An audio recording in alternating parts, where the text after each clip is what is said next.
We've got about 70 folks joining us today for the Reserve Forestland Management Standards webinar.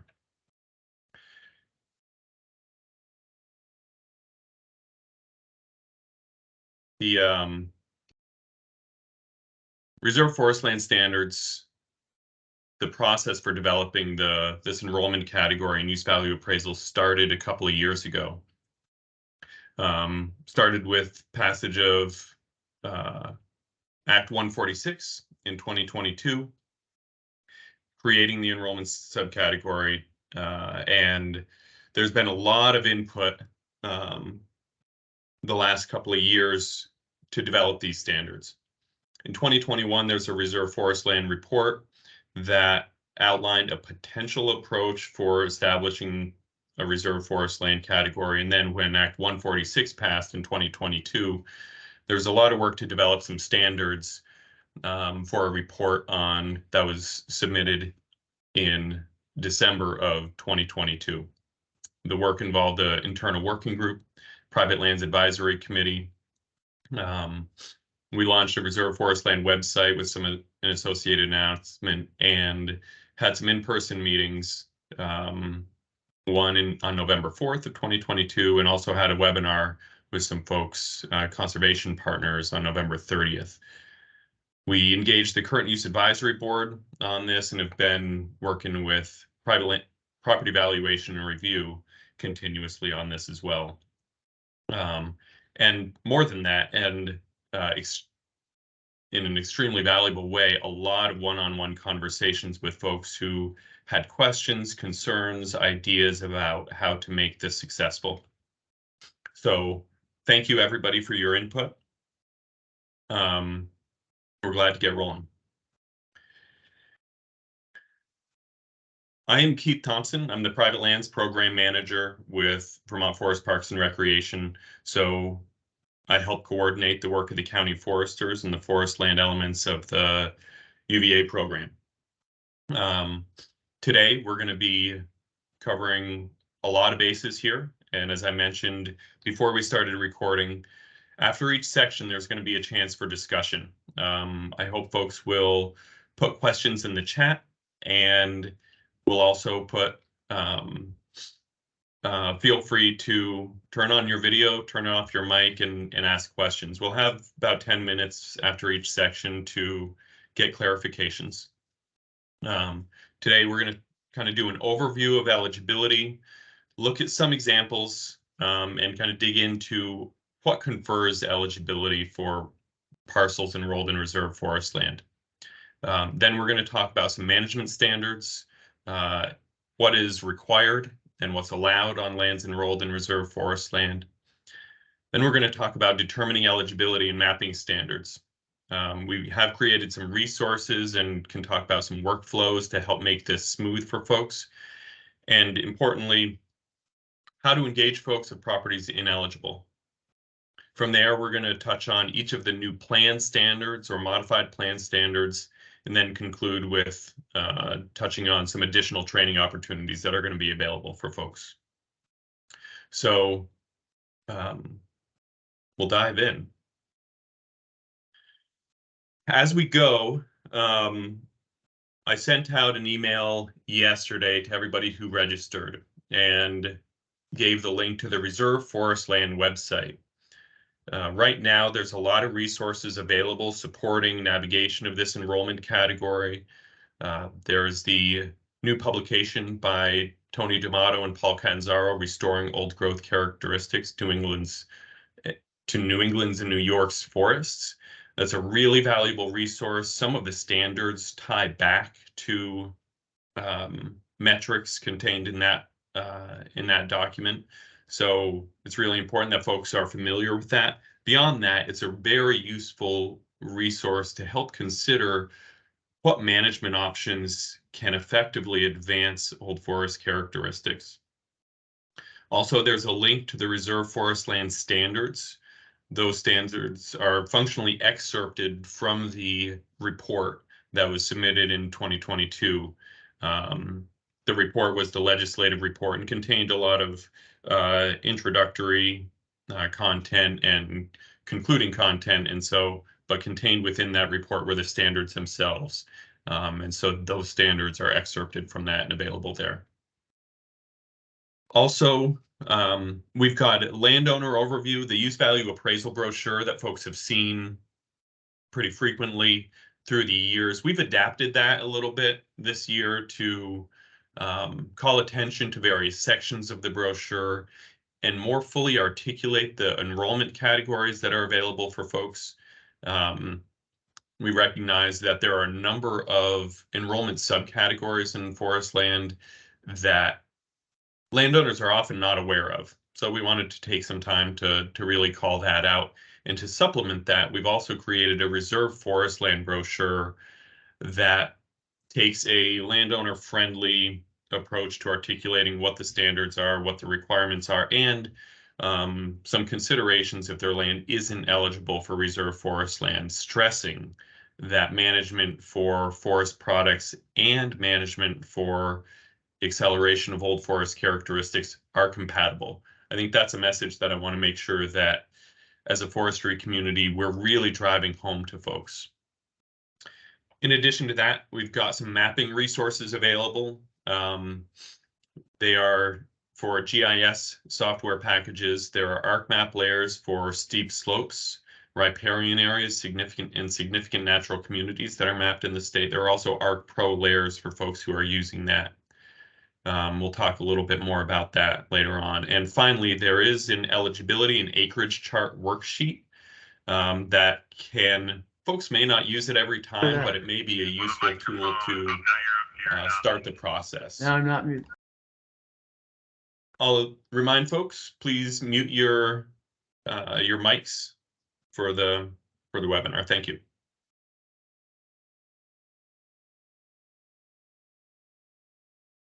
Got a comment that if there's a PowerPoint being shared, you can't see it. Can everybody else see this? No. No. That's not helpful at all. I apologize. Let me adjust. You sound great, though, Keith. You sound awesome. Thanks, Mike. You do too. There.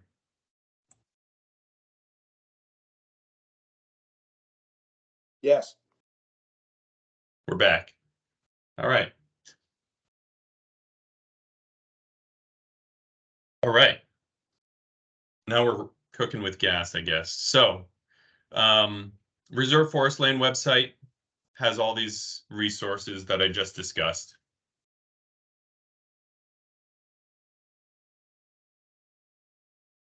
I think the important starting point for this whole presentation is, what is reserve forest land about? In reserve forest land, it's forested land managed with a primary purpose of accrual and protection of old forest functions, values, and associated characteristics. Management may include active or passive management inclusive of the range of silvicultural strategies when consistent with all other standards. It's important to stress this because there are a lot of different conversations about what reserve forest land is and isn't. And one of the starting points for some folks is that reserve forest land is a do-nothing category. That's not accurate at all. Most properties will require some active management strategies to help accrue old forest characteristics. It may be that they don't need silvicultural strategies, but in many cases, they will require invasive plant control or restorative of restoration of hydrological function or other strategies. In some cases, it will be necessary to manage for structural diversity or species composition diversity.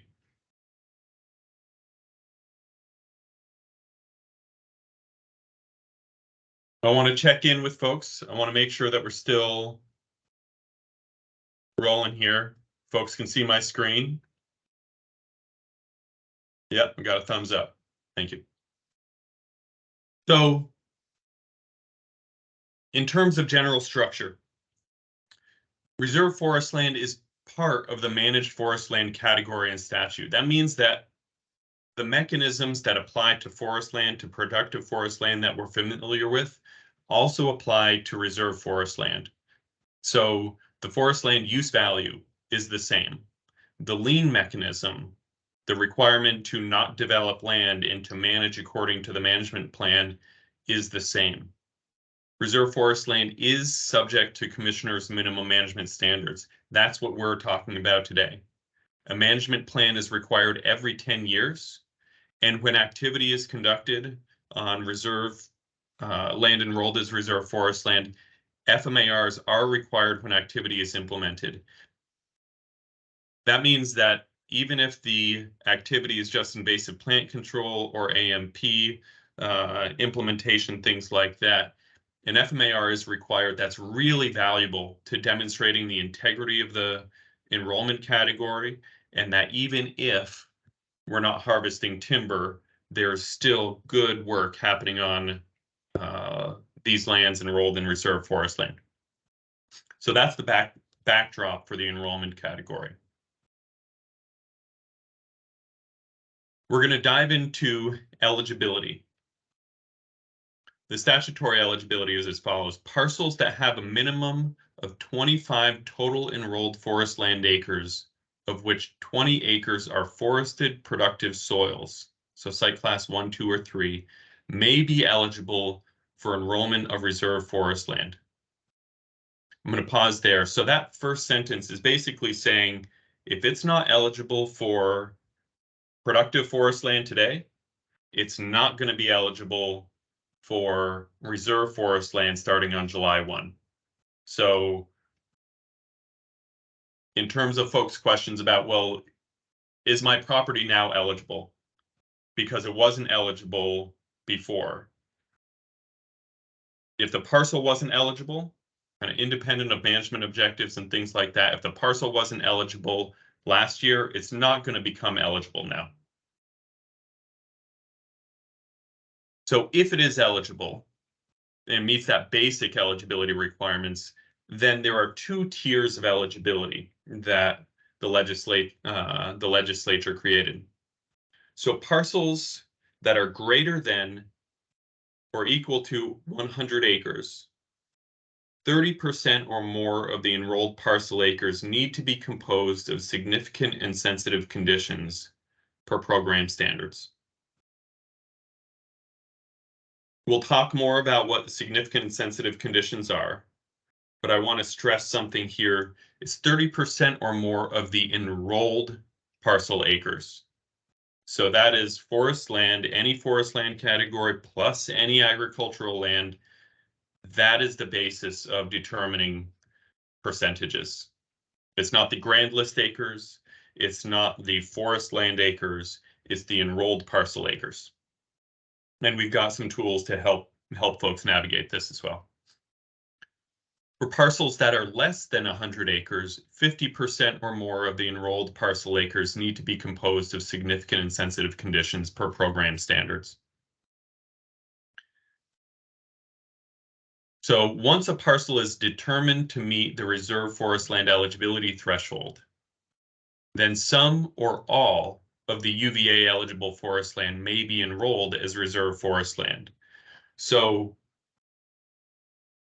eligibility in this enrollment category is not just about is this individual acre eligible for reserve forest land, but is this parcel eligible to enroll any reserve forest land? Once that threshold has been demonstrated to be satisfied, then a landowner can choose to enroll some or all of the eligible forest land as reserve forest land.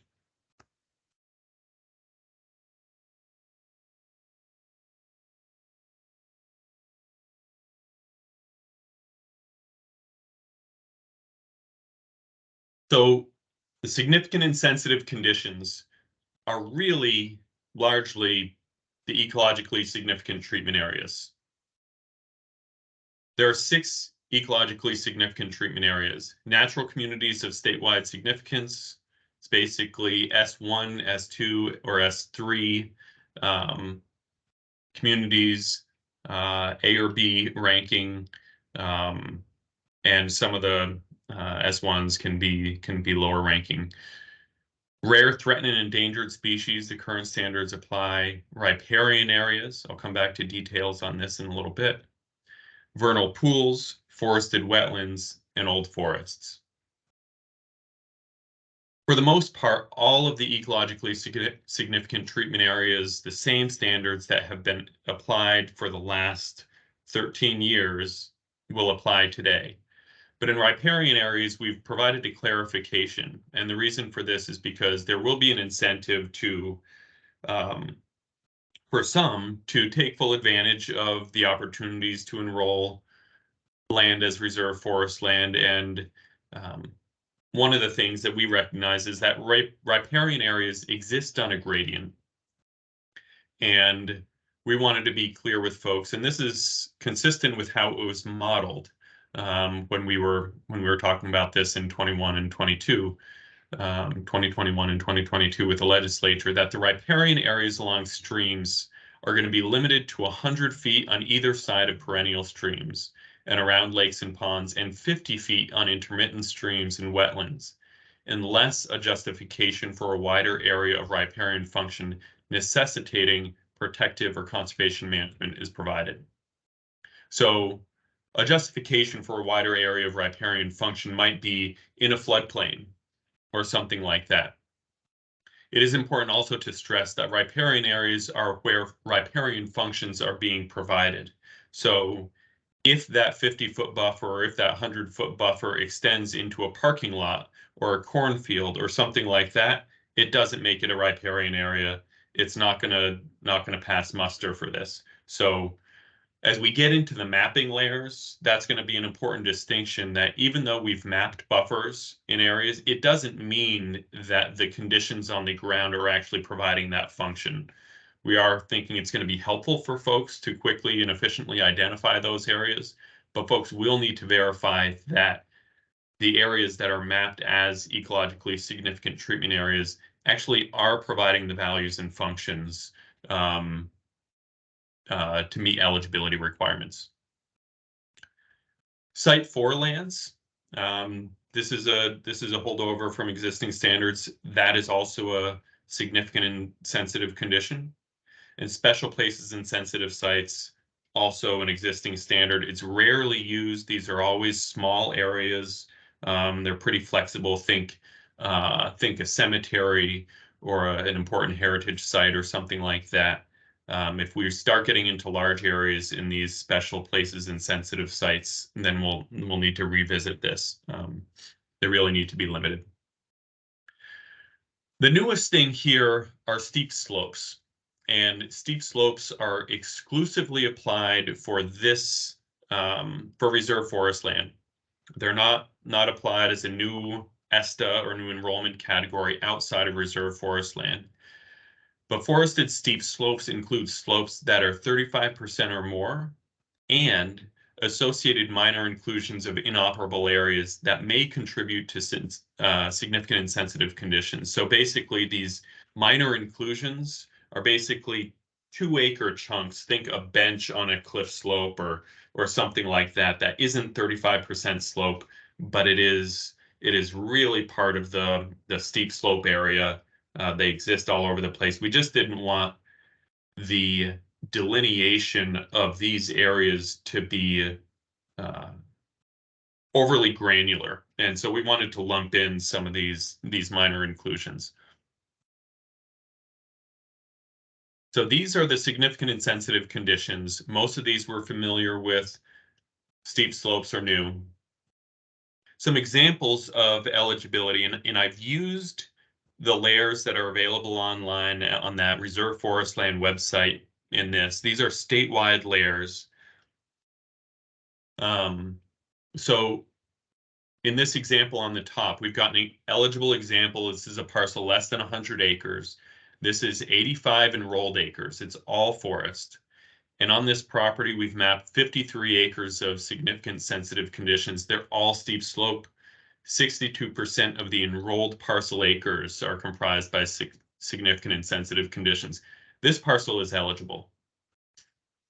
Beneath it, we've got a parcel that is 71 enrolled acres comprised by forest and agricultural land. 24 acres are significant and sensitive conditions. This parcel has 33% of significant and sensitive conditions. For parcels that are less than 100 acres, 50% is the threshold. So this parcel is not eligible.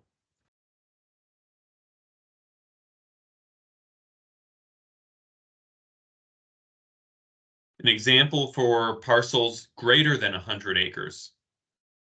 So here's on the top, we've got 365 enrolled acres, all forest, 162 acres are significant and sensitive conditions.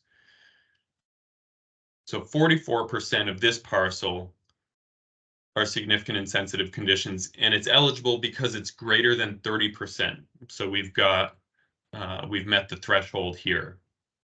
In the example on the bottom, 174 enrolled acres, 18 acres of significant and sensitive conditions, and we've only got 10% significant and sensitive conditions. So this parcel is ineligible. It's less than 30%. So again, just driving home the point, we've got two thresholds. Parcels that are less than 100 acres, the threshold is 50%. And parcels 100 acres or greater, the threshold is 30%.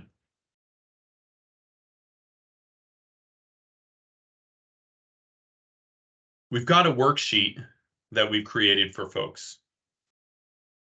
And I'm going to do something that might be really dumb.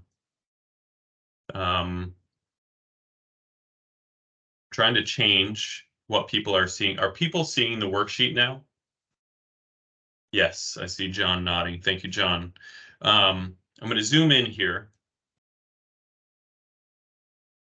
And I'm guessing that folks will use this once or twice just to explore, or maybe they're gonna use this with landowners. But this is designed really to just really help folks structure their evaluation of, is a parcel eligible for reserve forest land? And given that it's tax season, we kind of structured it similarly to that. And contained in this spreadsheet are some formulas.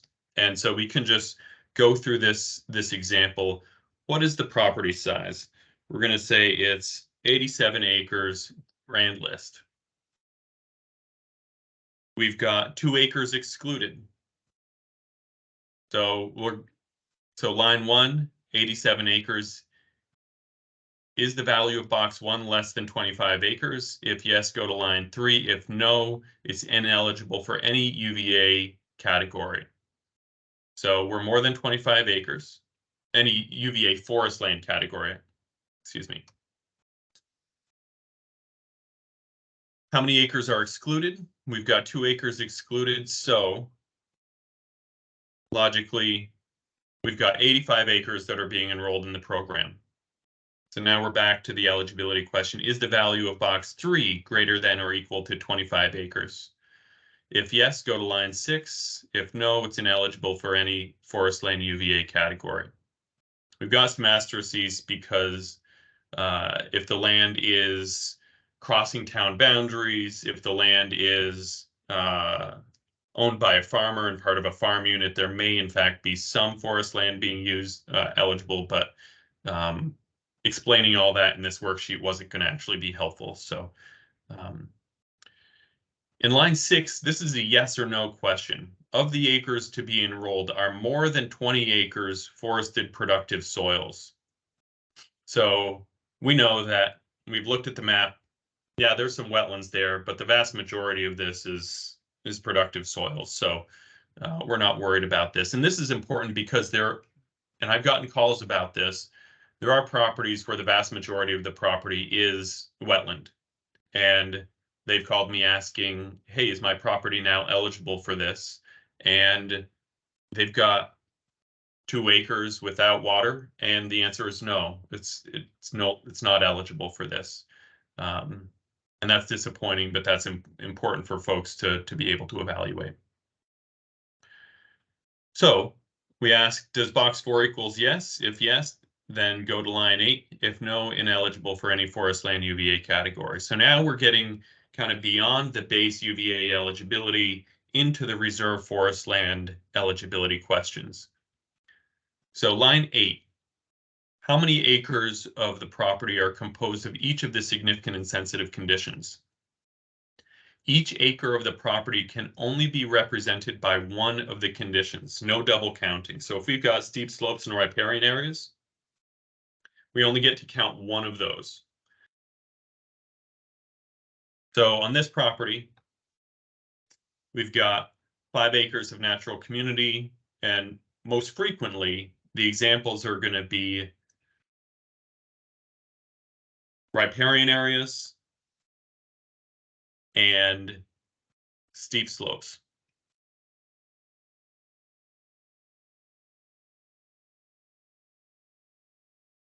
So we enter that in, and so line 9 enters into box 7 the aggregate of the significant and sensitive conditions. So we've got 51 acres. And then line 10 is calculating what percentage 51 is of box 3, the acres to be enrolled. So we've calculated, we've got 60% here. Line 3, or line 11, excuse me, is box 3, this is the parcel, less than 100 acres. And we go up, this was in, we've got 85 acres enrolled here. So yes, the answer is yes. Box 3 is less than 100 acres. We're going to go to line 12. Is box 8 greater than or equal to 50%? If yes, this property is eligible for reserve forest land. If no, it's ineligible for reserve forest land. So this is just a worksheet that folks can use to just prime the pump on how to evaluate this stuff and not need to take a separate calculator out and punch the numbers in. So folks can take advantage of this. This is linked on the Reserve Forestland website in the same sheet, and we'll get to this a little bit later. There's a sample acreage chart that folks can use that meets the new standards. We'll talk about this a little bit later.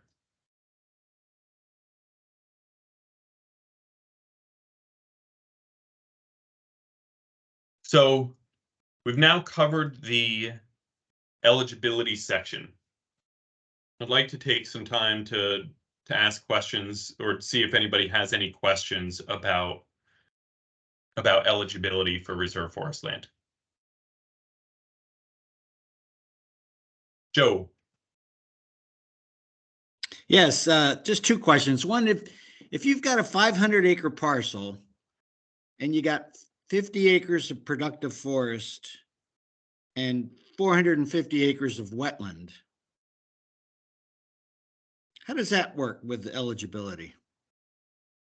It's eligible, and The that whole property thing. is eligible today.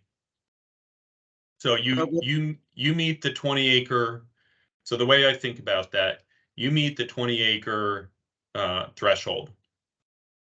And several years ago, the legislature allowed for greater than 20% of Site 4 lands to be enrolled. So today that property is eligible, and I would imagine somebody would enroll that as 50 acres productive forest land, 450 acres Site 4 land. And today somebody could enroll those 450 acres as Site 4 land as significant sensitive conditions contributing to eligibility of reserve forest land. And then the 20 acres or the 50 acres of what's now currently only eligible as productive forest land would now become eligible as reserve forest land. Got it. Good. Just one other quick question. How do you measure the area or acres for rare and endangered species? How does that factor into the equation? That's really going to be a case-by-case scenario. And some of the things that we've started having conversations with Fish and Wildlife, that has been rare, threatened, endangered ESTAs has not been utilized much at all, frankly. But folks are going to raise this question. You can go to the Natural Resource Atlas and see RT&E species, and some folks may get really excited because they see a bubble the size of Montana covering a portion of the state and say, look, my whole property is in RT&E habitat. Those bubbles are not representing the extent of RT&E habitat. Those bubbles are representing the confidence level. The larger the bubble, the less confidence, and the potential area that may be occupied by that.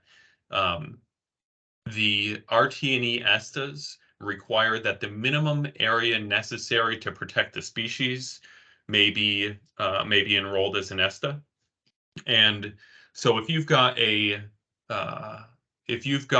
really small population of RT&E species in the forest somewhere, it might cover 100 square feet or something like that. The area that would be eligible for that ESTA would likely be an area that is sufficient to protect that and modestly buffer it and allows for some expansion areas of similar soils and so on. But what is appropriate is not something we can put into a cookie cutter. It's really a case-by-case scenario that is going to need to be navigated with Fish and Wildlife. We've had conversations really about how we approach this. I think it's neither going to be overly conservative nor overly generous. The purpose of the program is still about managing for saw timber. And so as we approach ESTAs, we need to be thinking very clearly about what is the appropriate strategy to protect what warrants protecting without compromising the purpose of the program.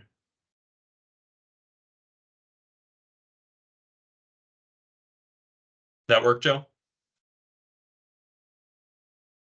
Yes, it did. Thank you. Cool. What other eligibility questions do folks have? If it'd be helpful, I can go back and look at some of these maps. Andy Carlo. Thanks. Is the 35% slope always based on the state's provided data layer? So I think that folks will frequently use that data layer to represent it. I think that folks still should be looking closely, bring your clinometer, double check what the layer is representing. I think that this layer has been, on the face of it, is extremely useful, but it has not been ground truthed in the way that it will be ground truthed by this crew. And so it is not limited to only what is represented by this layer. Ultimately, what is on the ground is what matters. If you are representing a significant area that is 35% slope on the ground, but not represented on the map, then be prepared to have a conversation about that. But you're not limited to only those acres represented on the map.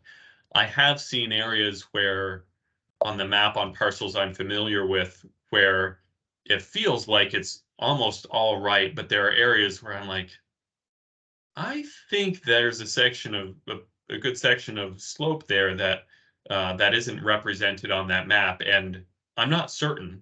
And so I'd be curious to check it out. And so I encourage folks to do the same.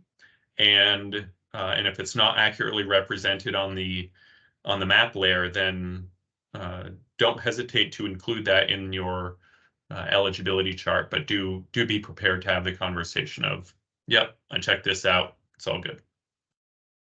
Thank you. Sure. What other questions do folks have?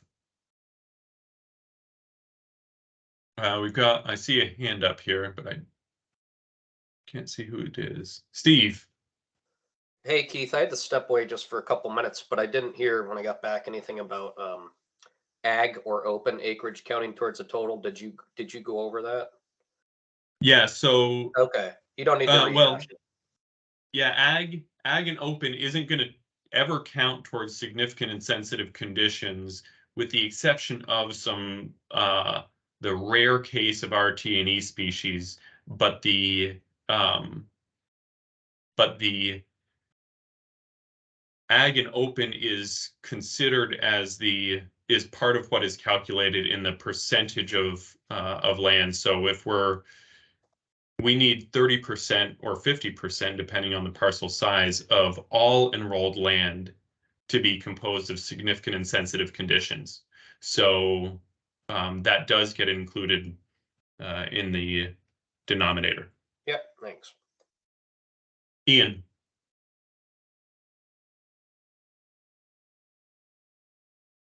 I'm curious to know if the county foresters will be involved directly with landowners in determining eligibility, or if that will be solely left to the consulting foresters.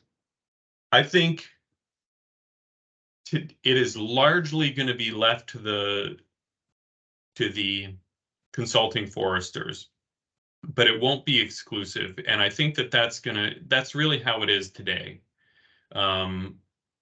Where we are not generally providing an eligibility evaluation service, this is going to be a sometimes involved process. And I think that what county foresters will provide is a quick initial cut of, I've got a question. Yeah, some of these are going to be no-brainers, but others are not. And I expect it'll take some evaluation, and some consultants I expect will, and appropriately, will say, for me to be confident in the outcome of this is going to be a service that I can consider offering. But it is a consulting service, and not just a quick look and a quick answer. Does that help, Ian? Perfect, thank you.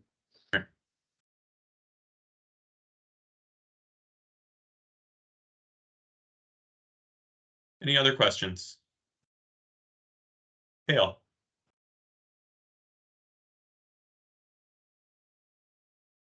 Hey, thanks for the presentation. Sure. Maybe you'll get into this later, but I'm curious if what the map layer that you've made accessible, what that includes, and if that's a pretty good representation of eligible lands, or if we need other inputs to calculate that. Yeah. Yep, I will get into that in a little bit. Okay, thanks. When we get into the mapping section. Okay, thank you so much. Sure.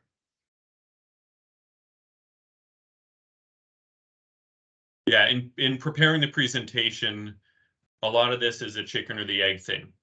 Sometimes we want to jump into the plan standards, sometimes the management standards, sometimes the eligibility, and just takes a fair bit of back and forth to navigate it all. Any other last questions on eligibility before we move on? It won't be the last chance to ask eligibility questions. As we get into each of these sections, we'll have a chance to come back to any previous section if it's valuable for folks. Okay. So we're going to dive into the management overview. So what the required management is of land related to this category, and to help people consider the package of stuff associated with any enrollment category.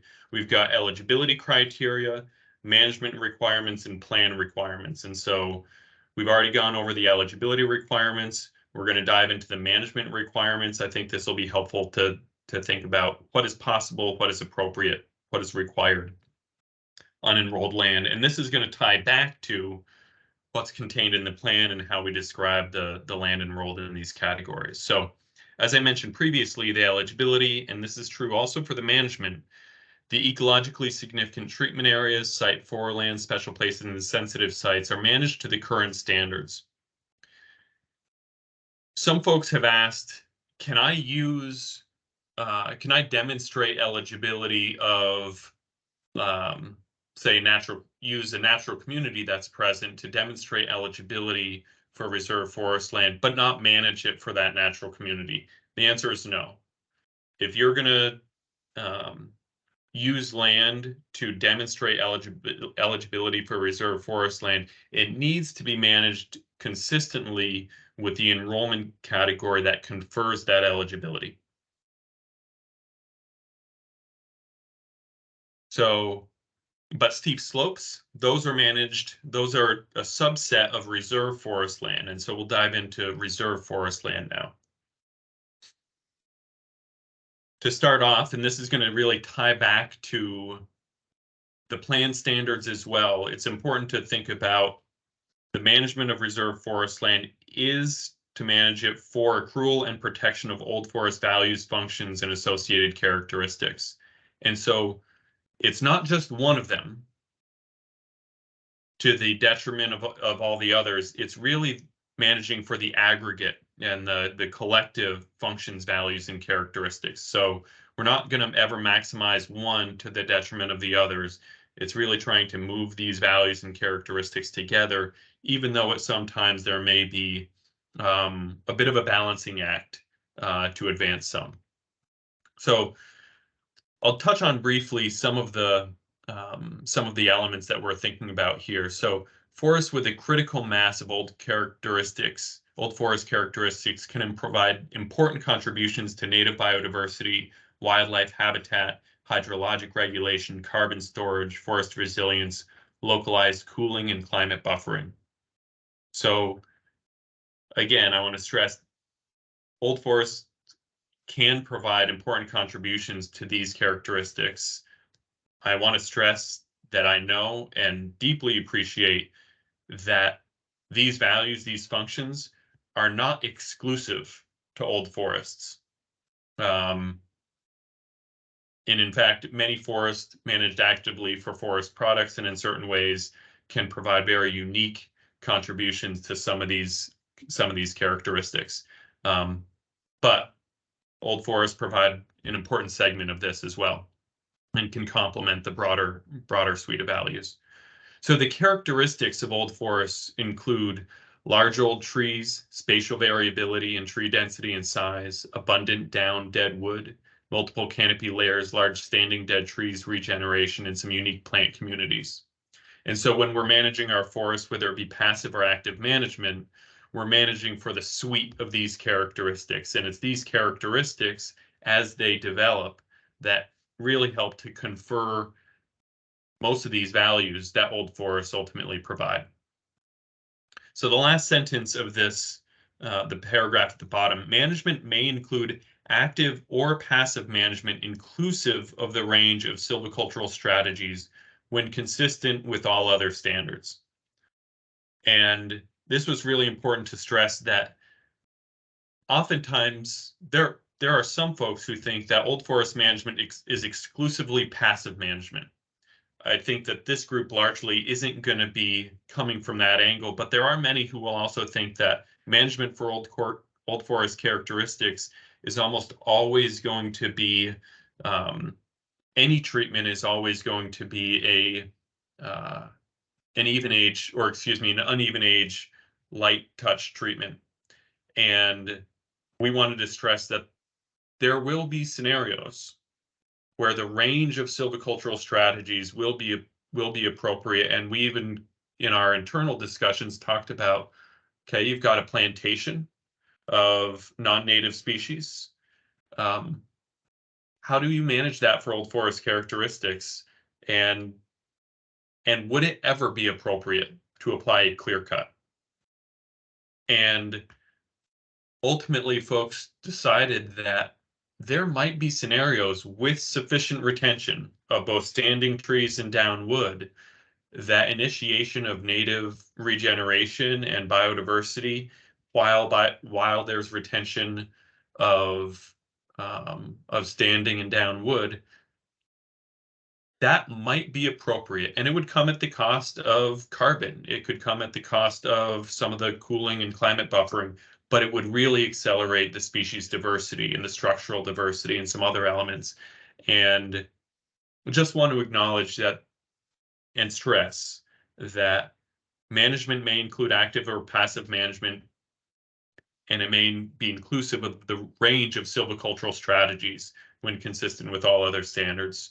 But we need to be, whenever we're approaching it, need to be advancing and balancing the range of values and functions and the characteristics. And balance is the key here. So acceptable management practices need to be employed as currently required. The change in this enrollment category is that they're included in the plan. And so the plan itself, we'll talk about the plan standards and what's addressed here. But as ever, acceptable management practices for maintaining water quality on logging jobs in Vermont need to be employed to the maximum practicable extent on enrolled forest land.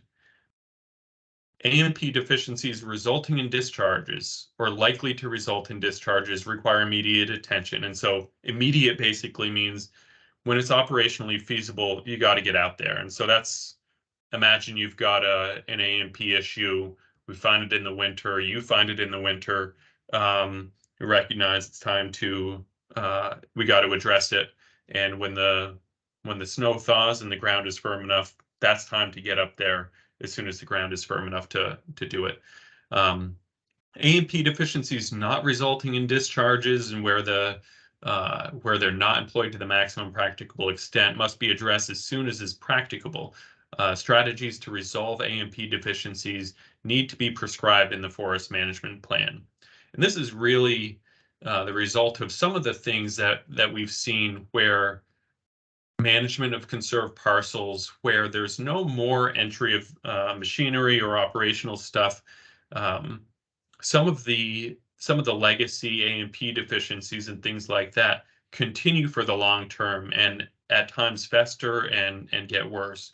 What we'd really like to ensure is folks are enrolling in reserve forest land, that these are getting caught early on as folks are actively choosing. We're not going to bring equipment in here potentially for a long time.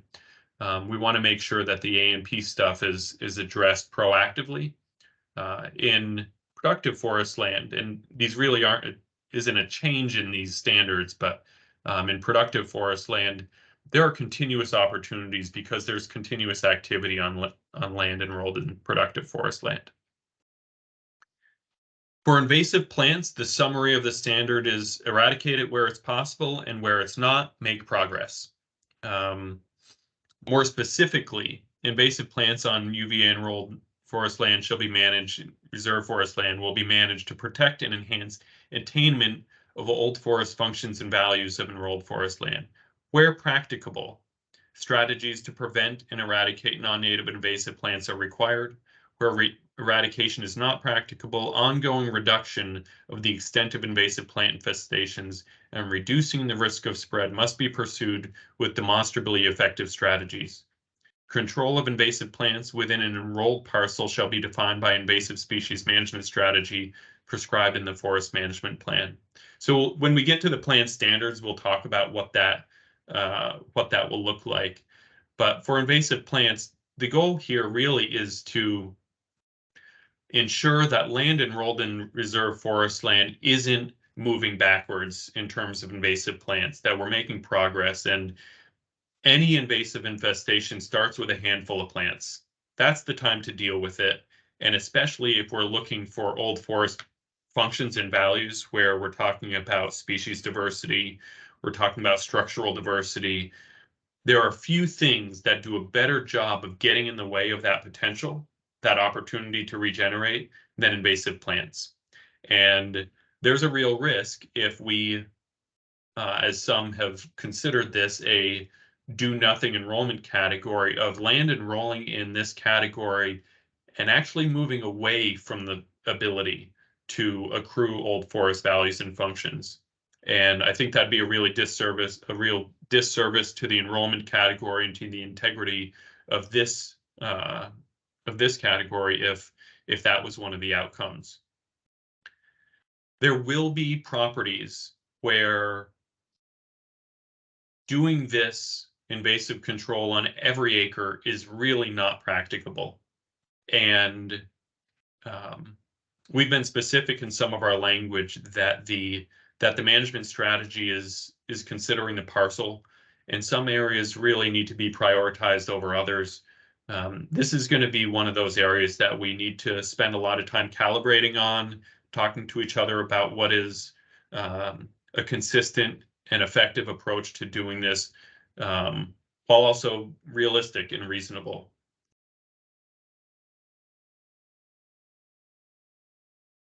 So in a few cases, there is the requirement to accelerate old forest characteristics, and there are two scenarios where this is required. Forest that is dominated by an even-aged plantation is one, and there are some conditions on that. Basically, these areas that are above beeline stocking, in which 80% or more of the basal area is comprised by planted trees, and in which 25 square feet per acre in hardwood stands or 40 square feet in softwood stands is 12 inches DBH or greater. The other scenarios in which it's an even-aged forest above beeline stocking, in which 80% or more of the basal area is comprised by a single species arising from a historic non-forest use. So this is basically an agricultural reversion situation, and in which 25 square feet per acre in hardwood stands or 40 square feet per acre in softwood stands is 12 inches DBH or greater. So the summary of this is, if you've got a monoculture and it's of a stand scale and it's mature enough to be harvested, then you got to do something. And the exemptions below put some targets on this. So so the first exemption is if the stand was treated in the last 10 years to establish regeneration, then you don't got to do more activity. So you can imagine you've got a plantation, you do a treatment to do regeneration. You may still be above beeline, and the percentage of stocking may be, you may still have 80% or more of the basal area comprised by planted trees, but you've already done the work to initiate regeneration. So if that work was done in the last 10 years, there isn't a requirement to do it right now, to do more right now. Number two, 20% or more of the stand area is regenerating and is dominated by regeneration reflective of the natural community of the site. So this is a similar exemption. Basically, if there is a windstorm or something like that, where the regeneration is initiating already, but it hasn't begun to shift the basal area percentages, then that would be an exemption. Another is that the area is contributing to significant and sensitive conditions. If you've got a riparian area or a steep slope or something like that, we're not gonna mandate the acceleration of old forest characteristics there, frequently because those areas, there's a balancing act between maintaining those functions and active management that we don't need to stress in this situation. It's really going to be pretty rare. And lastly, that the current species composition is expected to be a significant component of the late successional stage of the natural community. For example, the sugar maple in a northern hardwood natural community type, you could have agricultural reversion where the whole hillside has reverted into sugar maple, and it is dominant, and it is resulting from a historic non-forest use, but it's also the species that is likely going to be a significant component of the natural community type. We often see this with white pine.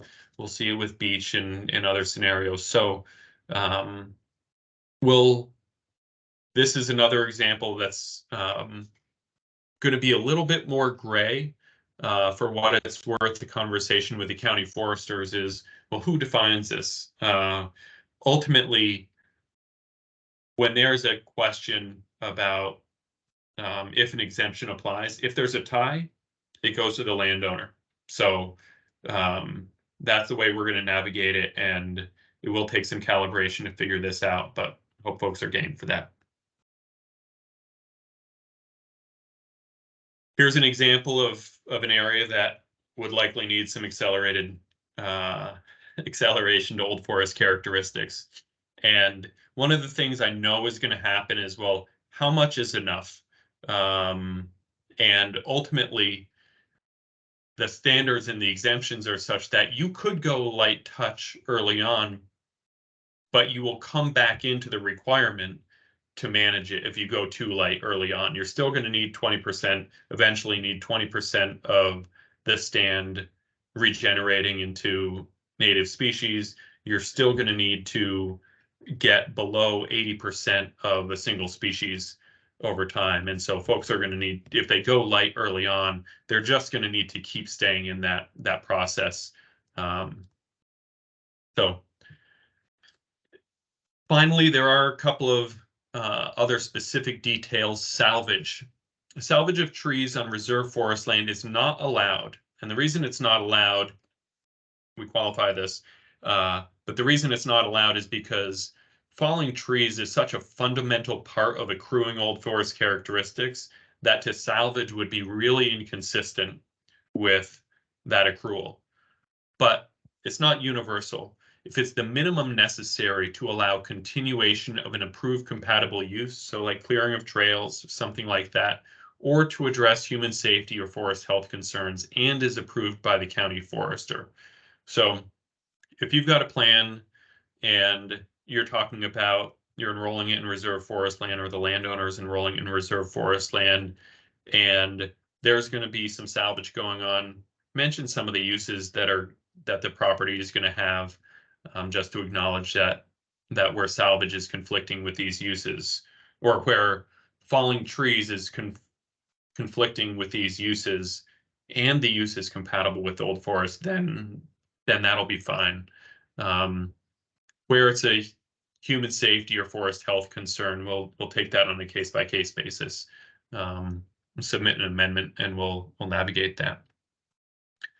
For sugaring, sap collection is not allowed in reserve forest land with the exception of small scale collection for personal use approved by the county forester. So there are, sap collection is already allowed in productive forest land. It's also allowed in agricultural land. So folks have a lot of opportunities to take advantage of that. We want to limit the number of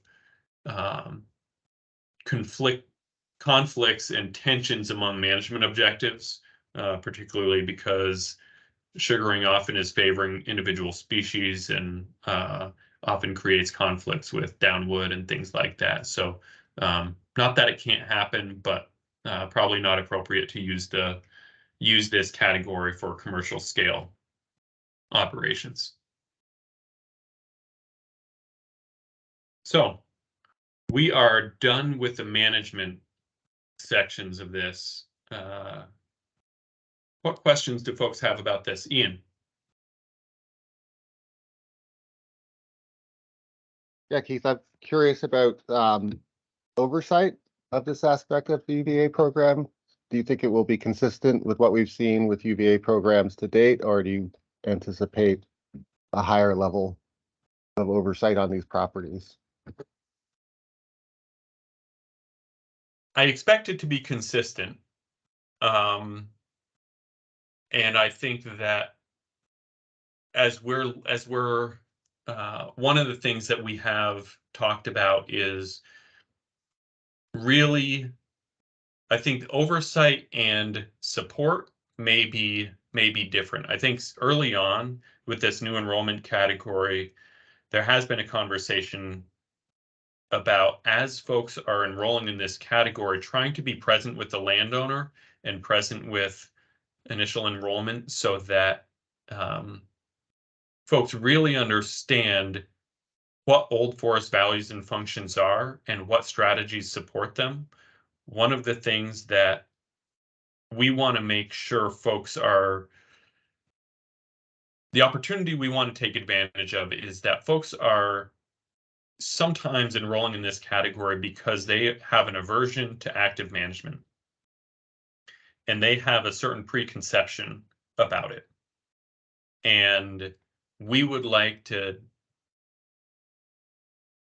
be available to folks to help them appreciate that there are places for passive management. That's why this enrollment category was created.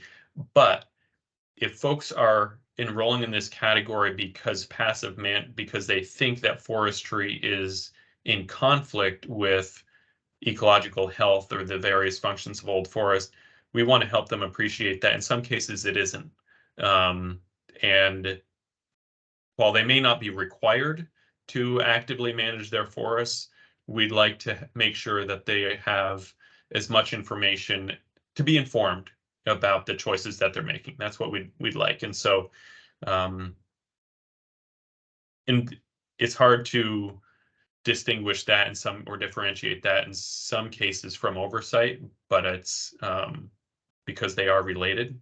But I do expect that we're going to be engaged early on to make sure that folks are approaching this from an informed perspective and not just leaning on preconceptions or aversions to forestry or active management as they pursue it.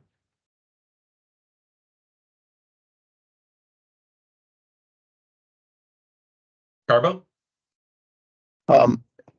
Just trying to, look at scenarios, and I'm curious how you folks have discussed the issue with EAB, salvage, silvicultural treatments to maintain ash long term, which will involve, in some instances, setting stands back by cutting a lot of ash for regeneration purposes. So just kind of curious if that specific scenario has been sort of kicked around at all by you folks. I think that we haven't come up, we've talked about it briefly, we haven't come up with a one size fits all. We will need to respond to EAB throughout the state. And as trees die, I think the salvage requirement will be the same. And I think still the current requirement to have a silvicultural sound approach for proactive management of forests with EAB in mind will still apply. Folks will be able to respond to emerald ash borer in ways that are compatible and advance old forest characteristics. The bottom line is that that's the threshold, that's the measurement, and whether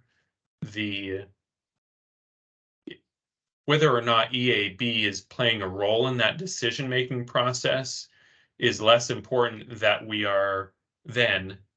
the management being pursued is supporting structural diversity, supporting compositional diversity, supporting the native species is silviculturally sound, and so on. So I think that's really the filter that we're going to be using, and whether it's EAB or hemlock woolly adelgid or some other future pest, maybe is less important than what the outcomes are of that management, and I think that's the important lens to be using for this stuff. Does that help? Yeah. Yes. Thank you. Sure. Neil. Invasive plants includes native plants, right? Like diseased beech trees? Yeah, for purposes of this, we're talking non-native invasive plants. We're not talking beech. Okay. So if someone has a real beech problem, they can just let it continue? We wrestled with this one endlessly.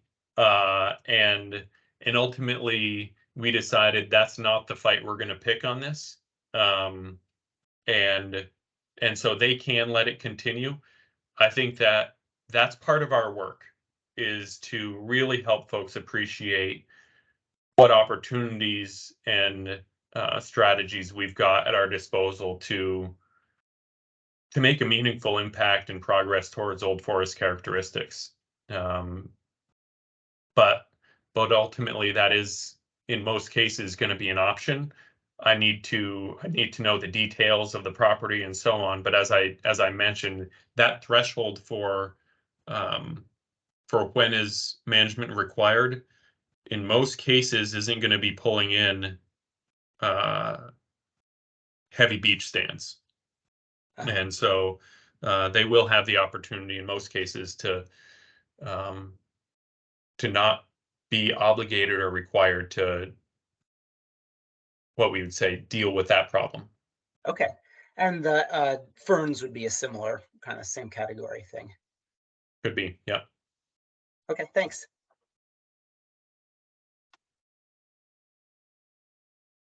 What other questions?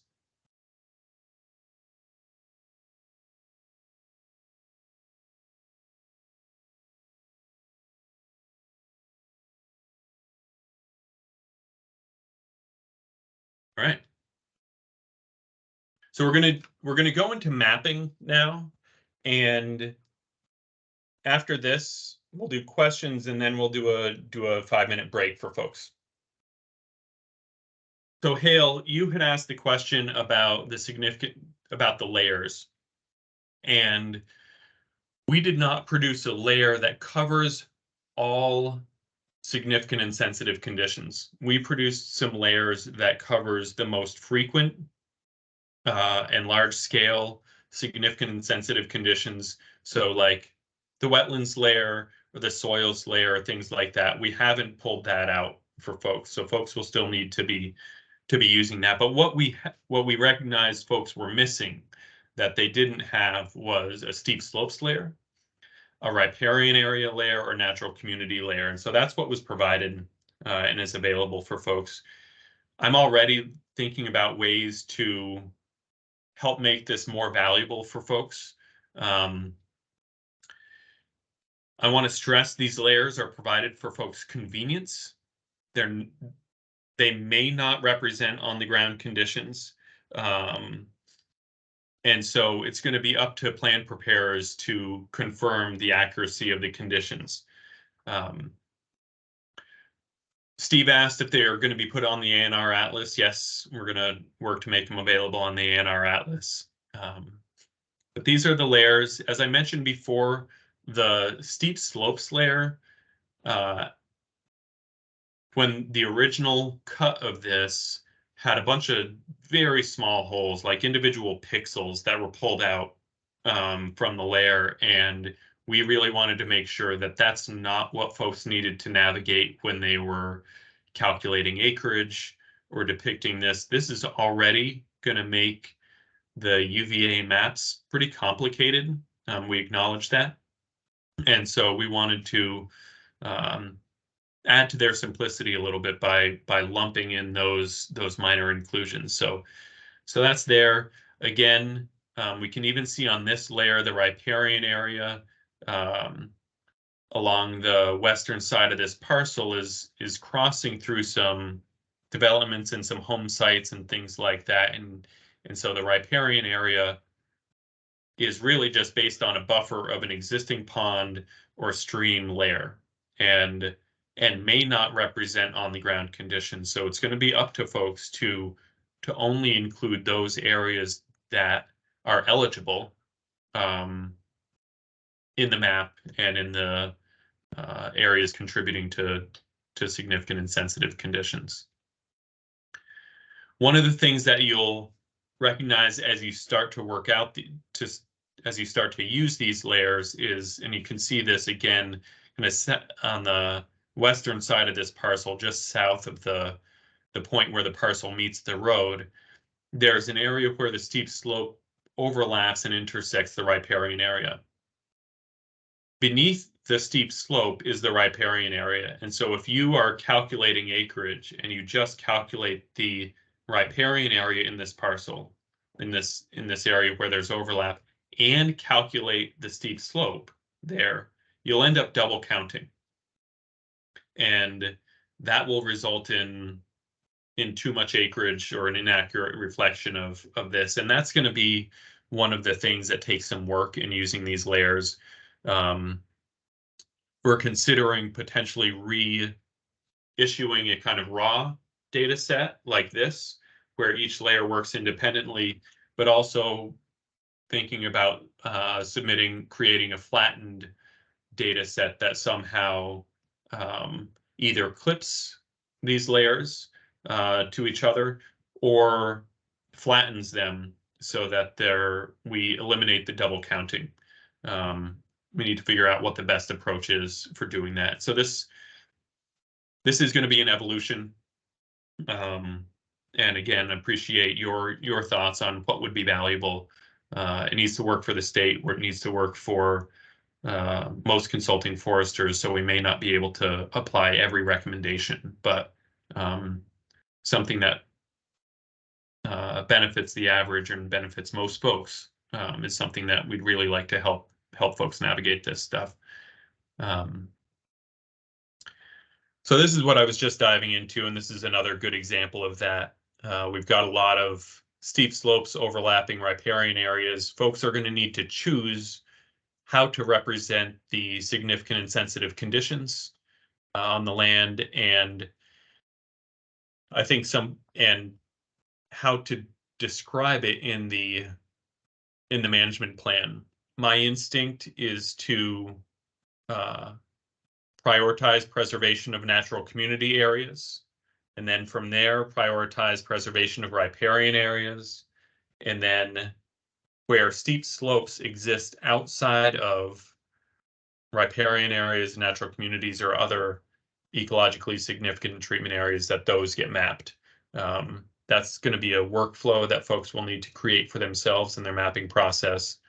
And I hope folks share approaches that work for them. When I did my first map on this, and I am terrible with GIS, it took about 40 minutes to go from I've never seen these layers and open them up to having all the acreages calculated and clipped and representing in the right way, so that I could put together an acreage chart. I think that could really get streamlined pretty quickly, but it took some time with the first run.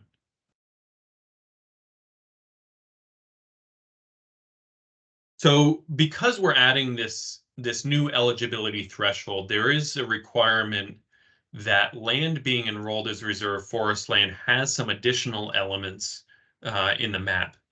And while most requirements remain the same, there is some added specificity in the acreage chart that the acreage chart includes a separate column showing the acreage of the conditions of each stand contributing to the significant and sensitive conditions.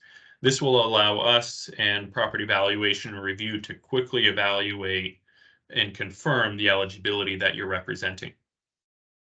And then having an eligibility chart for each parcel, so that the total enrolled land and the total significant sensitive conditions are represented, with the percent of total enrolled area comprised by significant and sensitive conditions. So what does this look like?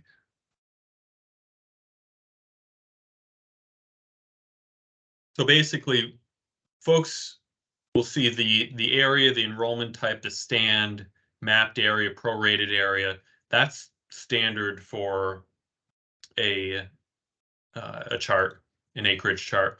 What we're adding here is that the mapped significant and sensitive conditions and the prorated significant sensitive conditions and the reserve forest land eligibility chart are something in addition that are added. So I mentioned earlier that the spreadsheet that we created that folks can download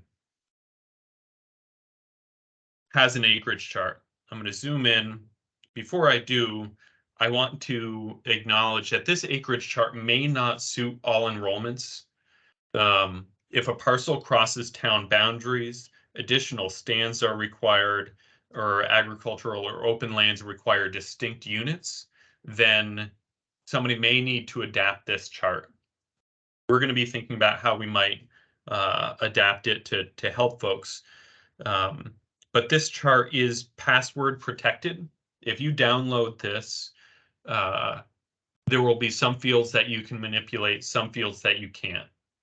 And that's just to help it continue to function in the way that it's designed to. If you want to mess with this for your own purposes, there is a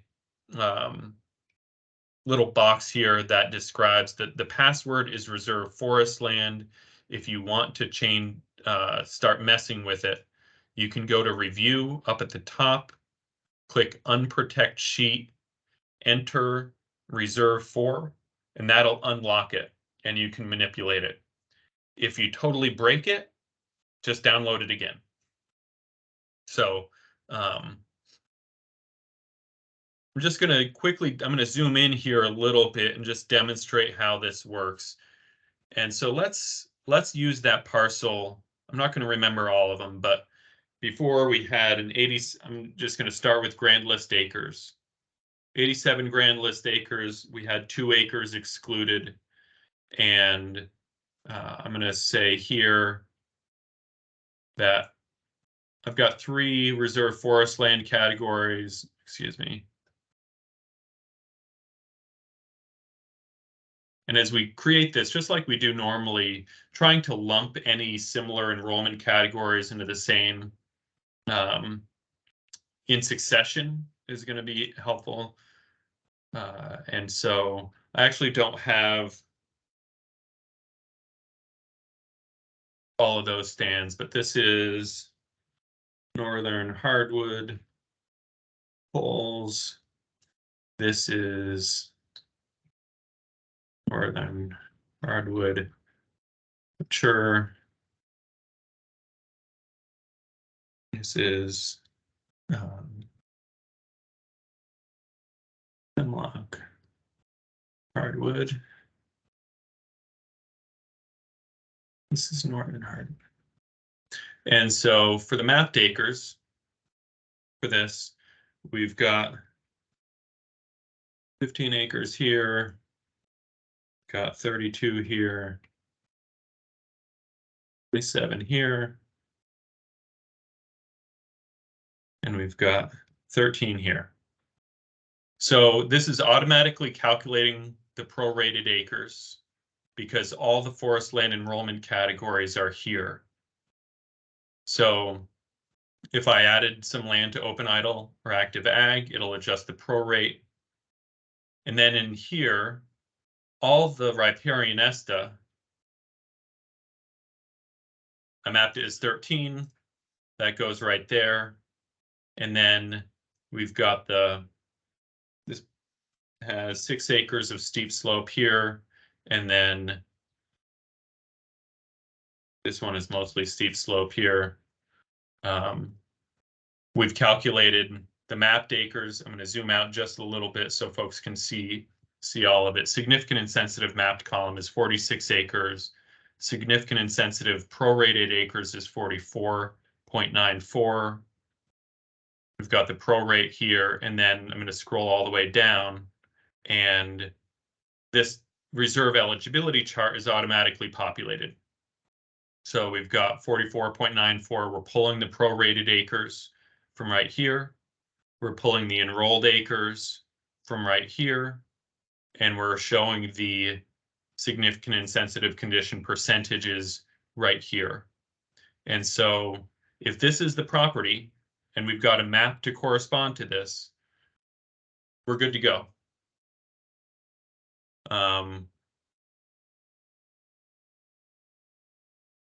So that's how the acreage chart is set up to work.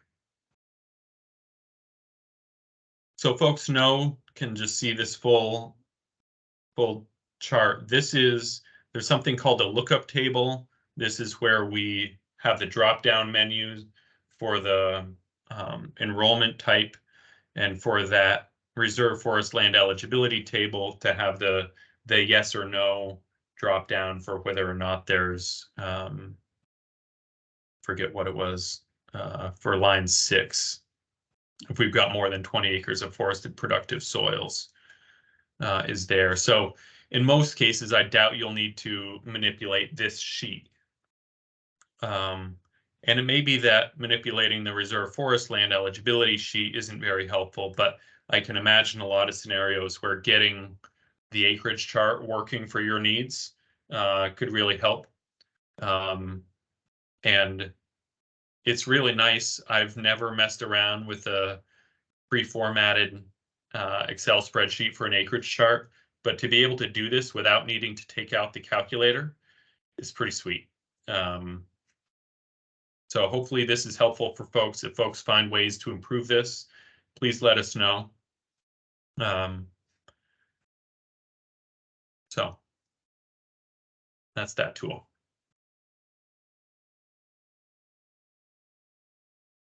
Again, here's another example of this. Prorate factor here is 1.0, so we didn't have this. This was the example we used in the standards themselves. The main thing is that we've got a column for significant sensitive conditions, and we have a reserve forest land eligibility chart.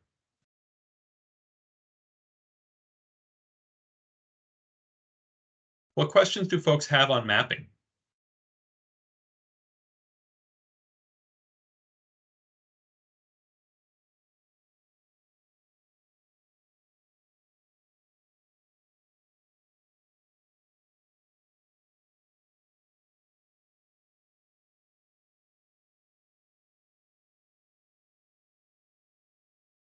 Andy Carlo. If you have steep slopes, say, and you have sufficient steep slopes to be eligible, and you want to enroll some land as reserve forest land, do you have to enroll all of your steep slopes as reserve forest land? You need to meet the threshold. Yeah. After that, it's the choice is yours. Okay. Thanks. Yep.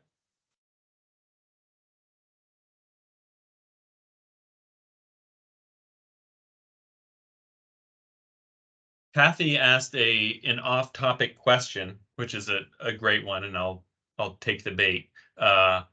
When will we be able to upload maps directly to PVR?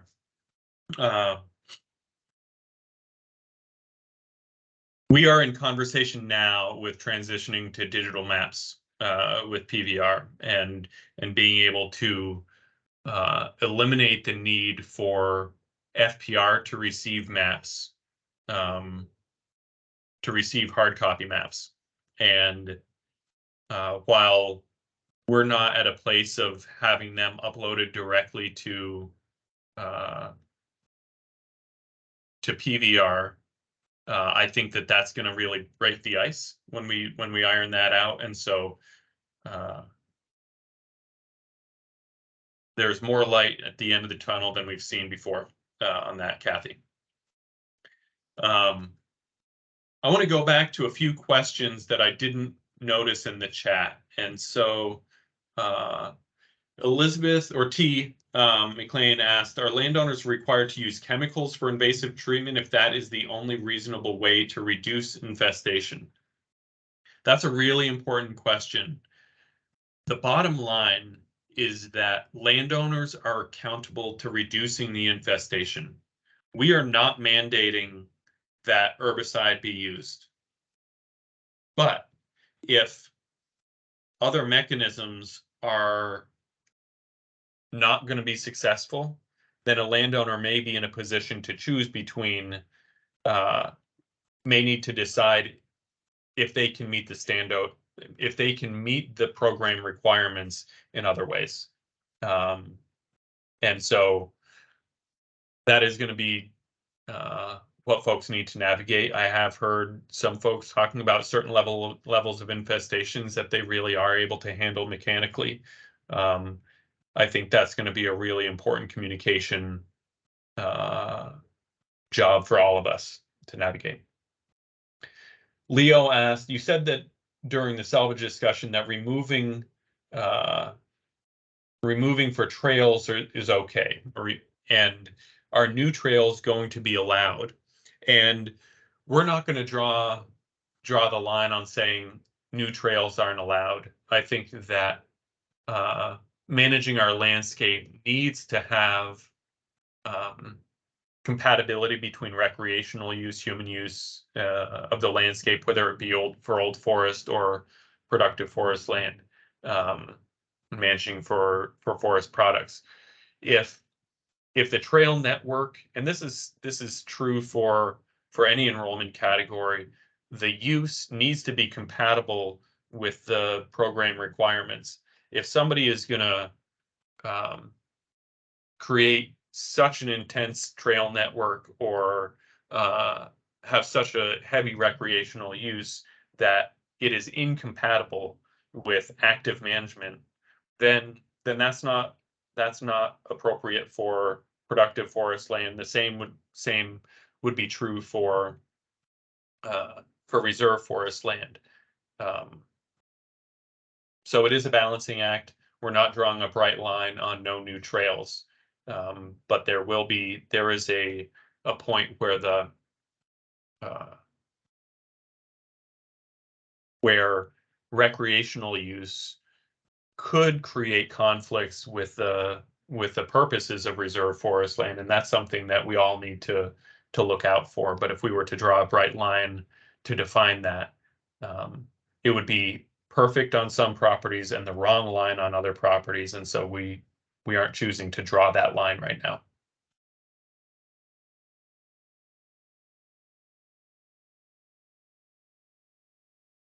Any other questions on mapping?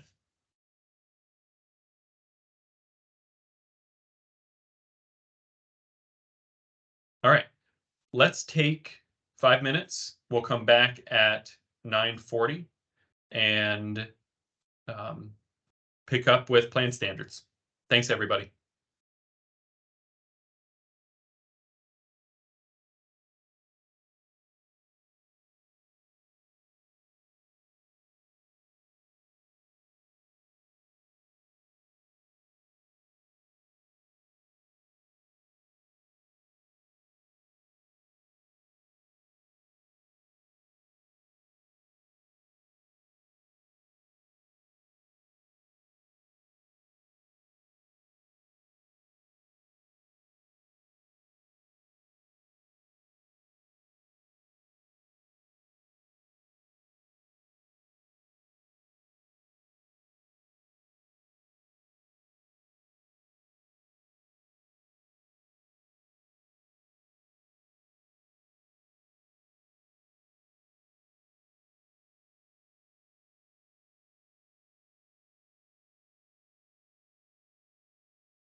All right, we'll get going.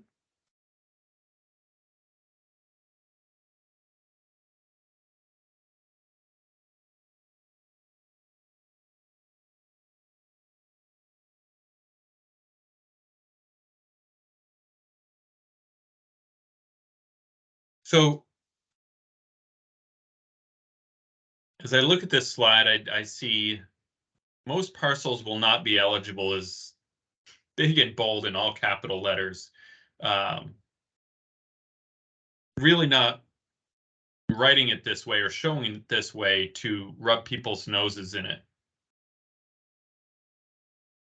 I want to stress this for folks to help folks manage expectations and be prepared to communicate with landowners who are really excited about this enrollment category, but may not be eligible.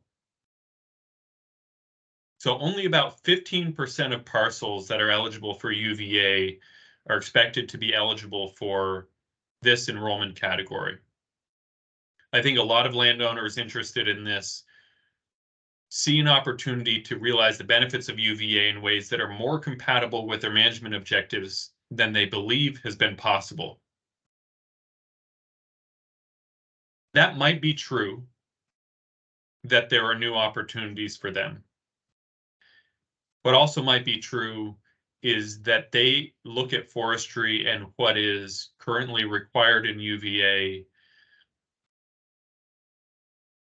through a narrow lens.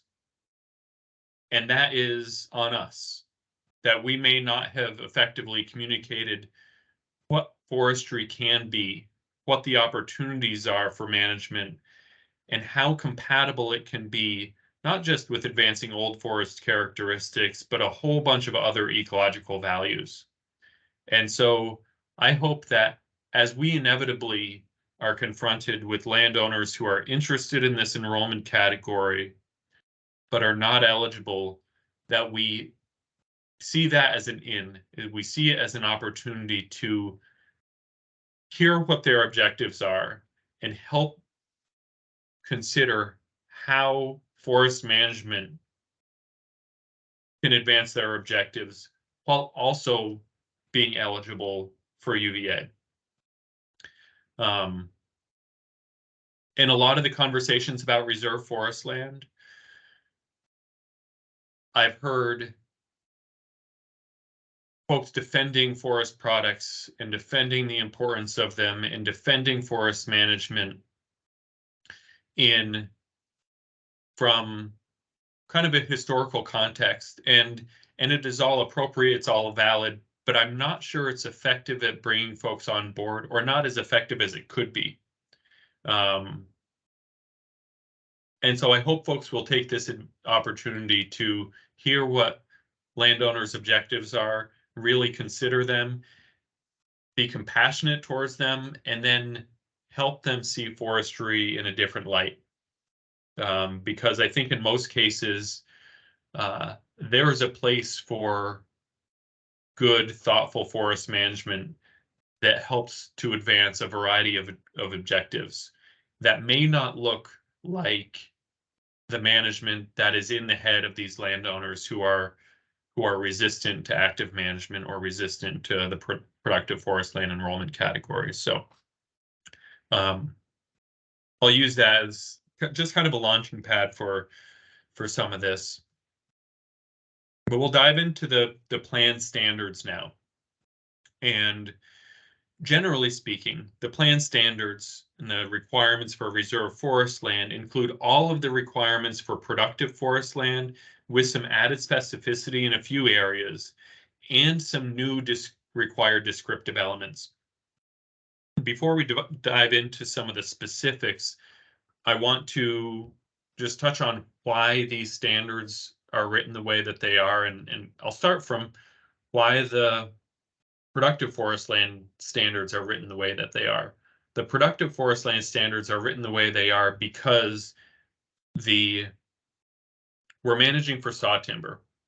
We're managing for this one primary objective, and it's compatible with a whole bunch of others, but for purposes of the program, we're focused on saw timber. And in order to manage for saw timber, we need to consider a number of variables: stocking density, diameters, regeneration, things like that. The data that we collect in plans gives context and provides a really important baseline to the question, how are we doing in our progress towards managing for saw timber objectives, and what is an appropriate management strategy from here?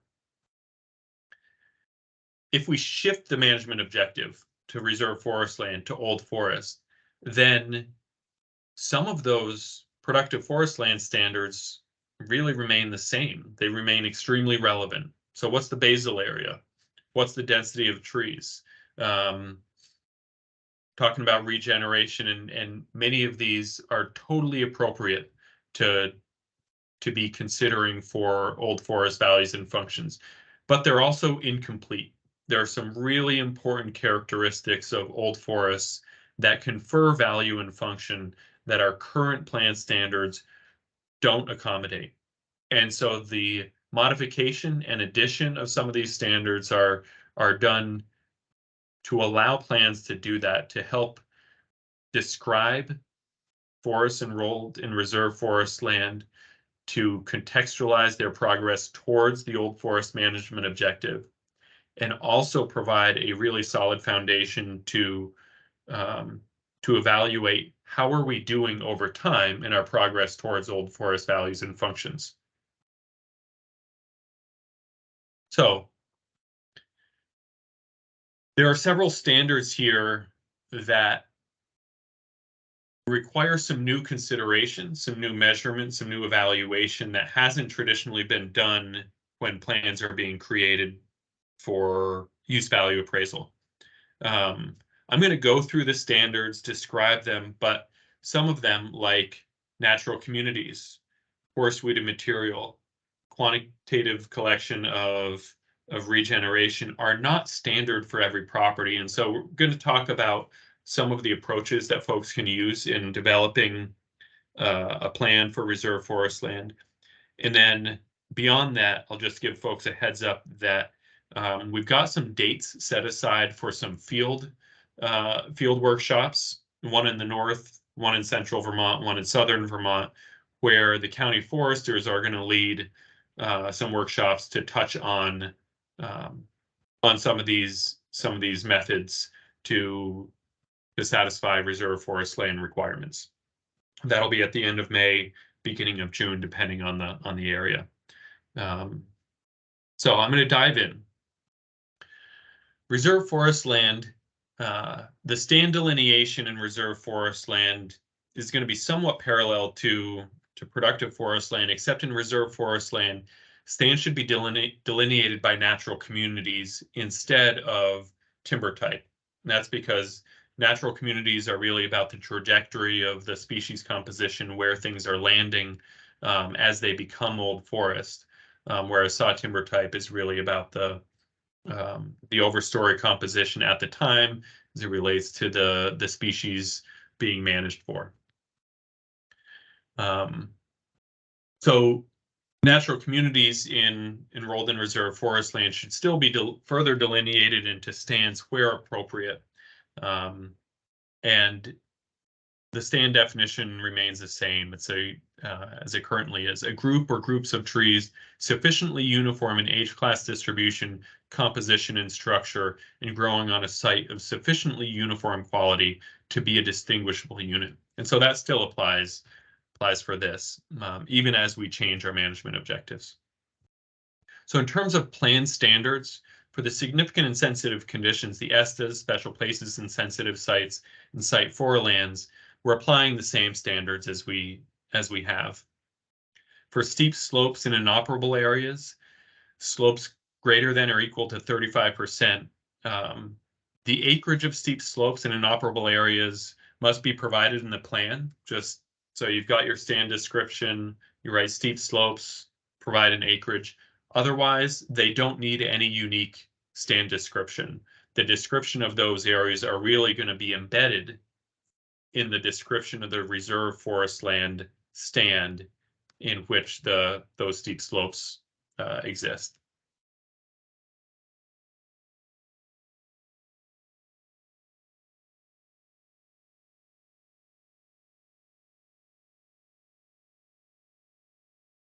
So the diameter distribution chart. For uneven age management, we already require diameter distribution or a Q factor. For reserve forest land, we're going to require a diameter distribution chart. These are kind of the areas of added specificity. There's already some requirements, but we're getting more specific on what's required when enrolled in reserve forest land. So for the diameter distribution chart, we need folks to include snags per acre in this. Already we're asking for trees per acre and basal area per acre. So we expect that folks will just roll this into their inventory points, collect snags and add this. Snags are a really important component of old forests, and understanding their diameter and distribution is important. So this is a pretty efficient way to collect those data and roll it right into existing inventory methods. Regeneration data. For reserve forest land, we want to have quantitative data. A big reason for this is because at times we have plans coming in with regeneration information, and the description for the regeneration is it's good or it's moderate or something like that. And just to create a more objective demonstration of the regeneration present, we're going to require stems per acre, species, and size class. And T asked basal area and snags per acre. You want these in chart form. I should say table, T, table form. So I think that's going to work just fine. And excuse me.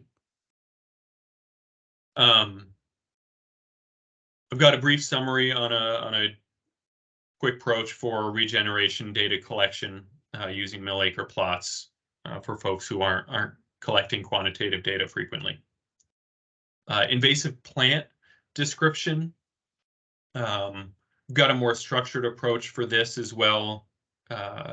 Invasive plants are present. Clearly and accurately describe the level of infestation at the stand level, and at a minimum include the species present. So list the species that are present. If there aren't any, just say no invasives present. Provide a statement on maturity of the most mature invasive cohort by species. And so if you've got a bunch of mature honeysuckle and immature buckthorn, you would describe that. These are data points to help inform a management strategy and help evaluate risk. And so you can say we've got seed producers of honeysuckle and we've got seedling buckthorn, something like that. In the infestation level, number 3, looking at the cumulative infestation level among species based on estimate of the percent cover.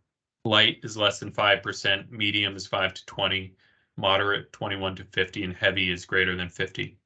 And again, this is really designed to establish a baseline for infestation levels on property being enrolled in reserve forest land to help understand where we're at when we get enrolled and how it moves over time without creating too onerous or too granular of a plan.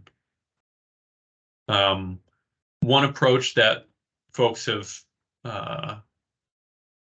used, and this is kind of consistent with an NRCS method, if you find yourself between moderate and heavy and you're like, well, it's one or the other, use the maturity of the plants present as the tiebreaker. So if you're torn between moderate and heavy and you've got a bunch of mature plants, lean on the heavy side.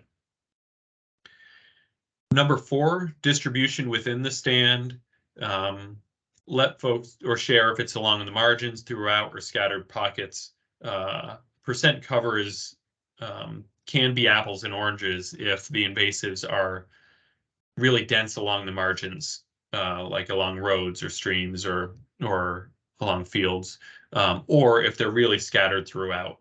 That's really important to inform what management strategy might be appropriate, or what the risks are of various strategies.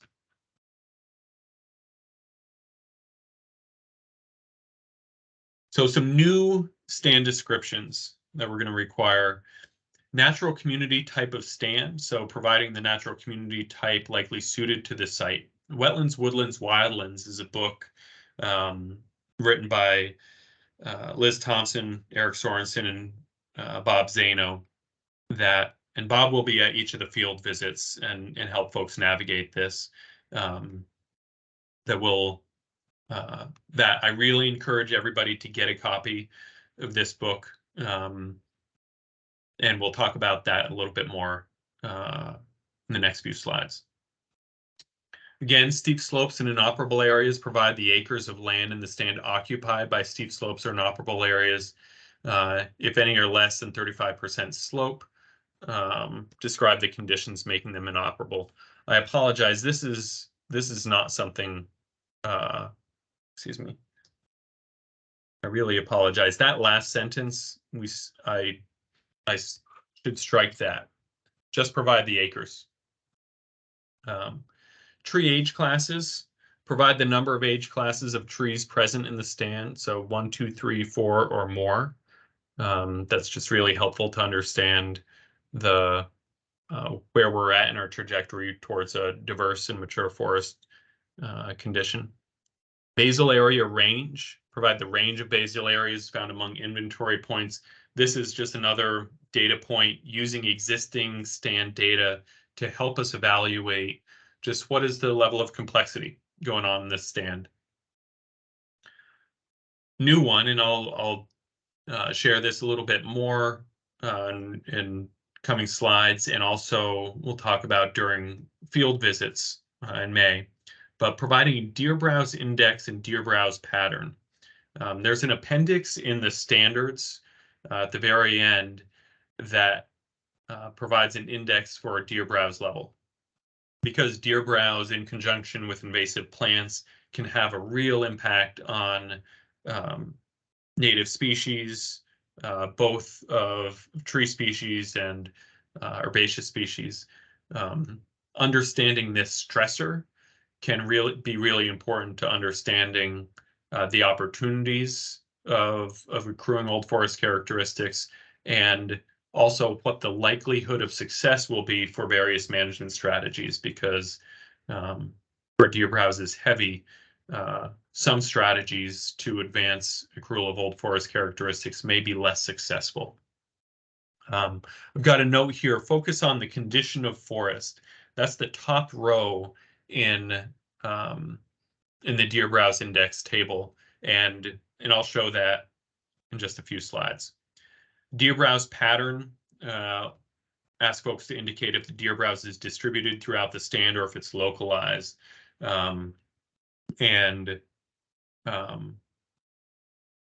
Folks have seen places where you can get the knoll of a hill that's just hammered with browse, but everywhere else it's really not an issue.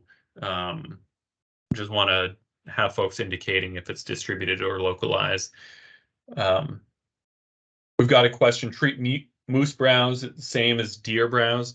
Yes, please include moose browse in this, and I apologize. This was something that came up last week. I was out with the county foresters working through these, and we were kicking ourselves because we used the language deer browse in our standards, and yet the table and our intention was really to apply this to any browse pressure. And so, yes, please treat moose browse the same as deer browse and report it. It's really about the functional impact of browse pressure, and less about the species that's guilty of it. So AMP evaluation is also required here. Please report on the findings of the evaluation of AMP implementation as observed during the inventory. Want you to describe if it meets standards, if remediation is required, or a further on-site review is required. Sorry for the misspelling for on-site. Touch on this a little bit more. Again, AMP standards for implementation remain the same. The requirement here is that folks are evaluating the AMPs on the property and during the inventory, and during our draft standards for folks who are present, we used language of that the plan preparer will need to attest that the AMPs were implemented. Folks got nervous about the accountability and the implications of that language. Ultimately, we want folks to be paying attention to the AMPs as they do their inventory, and if they're implemented, then say as much. And if during the inventory you're finding no, this isn't gonna, there are some places where there's some deficiencies, that we call that out and just create a plan to address that. The further on-site review is needed is articulated in the standards themselves in more detail. The short story on this is that we recognize that evaluating AMPs, evaluating regeneration, evaluating coarse wooded material can be really challenging with snow cover, but they're still really important for this enrollment category. And so if the plan is being prepared at the time that there's a lot of snow cover, then somebody can submit a plan that lacks these elements, and then but in the prescription provide a timeline for when those elements will be evaluated and submitted within the next 12 months. I've got some more information on that in just a little bit. Next is coarse wooded material. Again, this is a really important element of Old Forest, and we wrestled with this one for a long time, and it's a extremely valuable part of Old Forest. It's a very unique feature to measure in the forest, and there are some really good methodologies for evaluating coarse wooded material that are probably beyond the scope of what is appropriate for evaluating it for UVA enrollments. And so we had to kind of create a custom recommendation or approach for this category to both get some good data that is also collected with a appropriate level of rigor here. We're asking folks to provide the number of pieces per acre in these diameter classes and the decay classes present, recognizing that in Old Forests, big down wood at certain frequencies across the range of decay classes is really what begins to provide some of the functions. Most forests will have very little down wood, and so most forests will be pretty easy to evaluate this stuff on. We're asking folks to, for each piece, we're thinking about a piece greater than 4 inches long for each diameter class provided. And then decay classes present, we're using 5 decay classes. This is consistent with the FIA methodology, and I'll show folks a table that they can use for that. That provides a little bit more detail on decay classes. And I'll share a bit of a methodology here, and then there'll be more discussion on this and probably refinement of it in the for the field visits at the end of May. And then lastly, we're asking for a condition description. This is a really brief narrative of the description of the spatial and compositional variability of the features. We recognize that we're trying to put a lot of these features in boxes, providing the averages of these various features, and yet averages are the antithesis of the variability that we're looking for in Old Forest. And so as we're describing snags or large diameter trees or age classes or canopy closure, providing a brief description of whether or not the features are homogeneous throughout the stand, or if they're localized, associated with steep slopes, or if there were if we've got a lot of coarse wood and material and they're really associated with some windstorms that occurred in the last 20 years or something like that, is just really helpful. We do not want this to be or need this to be a long, drawn out narrative, but just some way to further paint the picture of how these features are represented on the landscape. It's also a place to call out if some of the data collection processes or methods don't capture some recent progress towards old forest characteristics. This is a place to provide some notes on that. Not all the coarse wood and material or large trees are going to fall in our plots, but it's still worth calling out that they're present if they are. As I mentioned, in the standards themselves, it's called out that regeneration AMPs in coarse wood and material can allow for a further on-site review as needed. As they're currently written, if folks are evaluating the eligibility and preparing a plan for reserve forest land during, in advance of April 1 and there's snow cover, then a preparer could, in the prescription, write that forest conditions will be determined after a further on-site review of regeneration AMPs in coarse wood and material, an amended plan including assessment of regeneration AMPs in coarse wood and material will be submitted on or prior to, and then you'd insert a date within the next 12 months. And I think I'll just be candid. I think that this is a really important option for just to allow the data to be collected without putting people into an impossible situation during the plan update cycle. With that said, out in the field with the county foresters, we recognize that we may need to tweak this because so many of the data points, regeneration, coarse woody material, etc., are being collected while we do the overstory inventory. And so if we go out and do the overstory inventory and don't collect these other data elements, but then need to go back out and collect them, then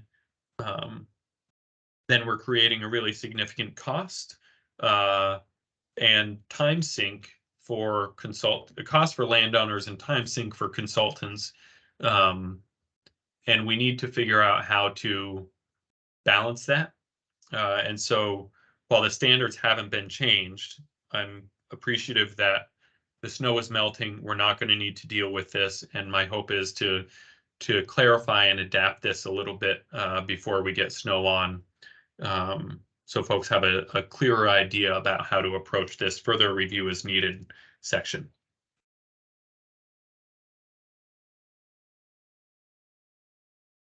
I've got a bunch of descriptions of various methods, but before I dive into those, do folks have questions on the plan standards?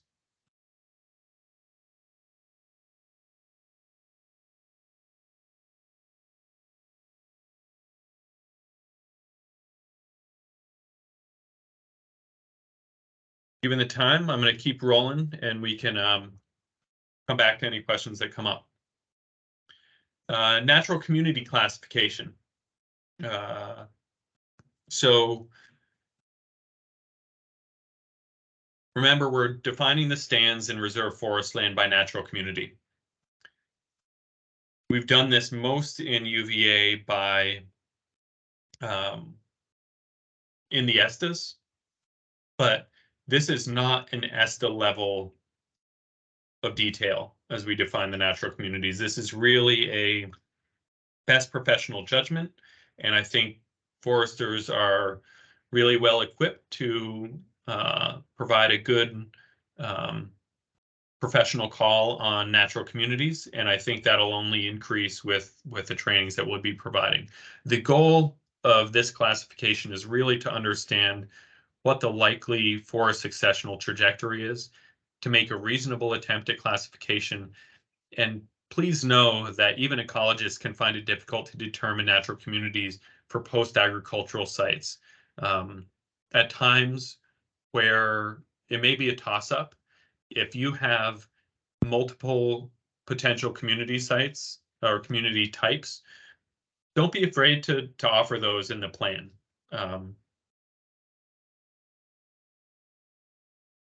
It's best to evaluate natural community types during the biophysical, or excuse me, during the growing season, and you can use the biophysical region, soils, elevation, and landscape setting to narrow down the choices. If you're in a plantation or recent post-agricultural stand, looking at the regeneration in the herbaceous species may be a better indication of the natural community than the overstory.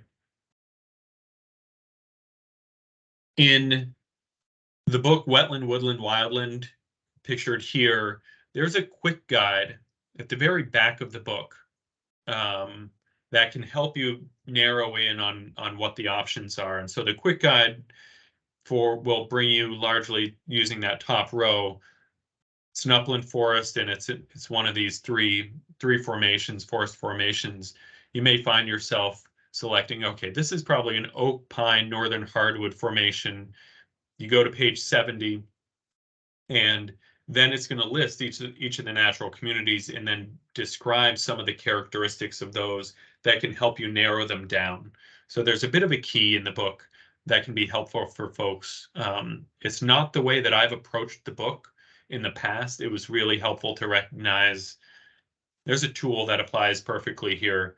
And again, I really encourage folks to get the book. It'll be helpful. But again, as folks are diving into this is not an ESTA level of detail when determining it. Make your best judgment, include it in the plan. We'll go from there. In terms of regeneration, again, we're requiring quantitative data. We're not going to require a specific method. We require specific data. But recognizing that some folks use different approaches, we're offering some methods, particularly coarse woody material, may be new for folks. We're offering these that for your consideration and potential use. So for regeneration, encourage folks to use mill-acre plot at each overstory point center when overstory inventory points are when there's sufficient density. You know, if you're doing a plot every 15 acres, and that may be appropriate for the overstory given the diversity, it may not be appropriate for the regeneration. But at each mill-acre plot, record the number of stems of each species in the seedling and sapling size class, calculate the number of stems recorded in the plot by species and multiply by 1,000, then divide by the number of plots that you took and report the stems per acre by species and the size classes present. So pretty straightforward. Folks who are familiar with this know it doesn't add a ton of time, but if you're not already doing it, it may require creating a bit of a system and a checklist for stuff to collect at your point. For coarse woody material, we've got these diameter classes. 8 to 12 inches is when you're measuring the stuff. It's 7 inches to 12.9 inches. And so we've got the various diameters that you would check out. We use larger plots for these, and overlapping these with the overstory plot makes sense. Again, coarse woody material is extremely variable. A lot of folks will use between point transects or use larger plots or higher density when collecting coarse woody material. We wanted this approach to be as compatible with the existing methods as possible while still giving useful information. And so we've adapted some methods. Emily Meacham with Forest Health really helped out with this, and she's done a lot of work with coarse woody material. But if we do 1/20th acre plots, so 26.3 radius plots, And we count every piece. So again, pieces that are 7 inches in diameter or greater within the plot, the pieces greater than 4 feet long, the pieces uprooted and dead or detached from the bowl, and more than 45 degrees or more from vertical, count it as a piece. For any pieces intersecting the plot perimeter, only count the largest diameter present in the plot. And then take note of each new decay class represented by the diameter class. So, for instance, you might have 2 pieces in decay class 1 and 1 piece in decay class 3. For the decay classes present, you would just write 1 and 3 in the stand description. And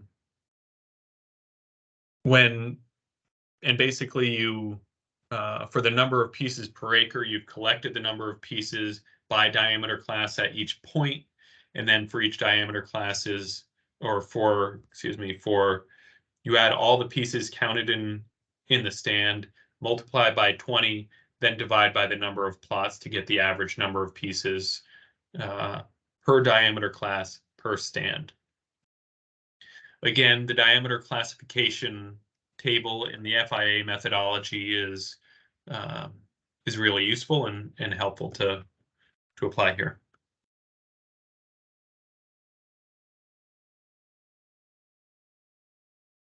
I mentioned the deer browse index, or the browse index, because we are considering moose browse here. There are 2 tables based depending on the size of the stems. The table is broken out, leads in by condition of forest, and then it focuses on various species composition. I think it's really most helpful to start your evaluation at the condition of forest row. And I say that because there's a lot of browse forests where the browse pressure is such that the species composition has shifted towards beech and striped maple or things like that. And you may not see a lot of active browse or signs of current browse. And so I think that the condition of forest may be helpful at arriving at an intensity that most accurately describes the browse level, without depending exclusively on the browse evidence on individual stems.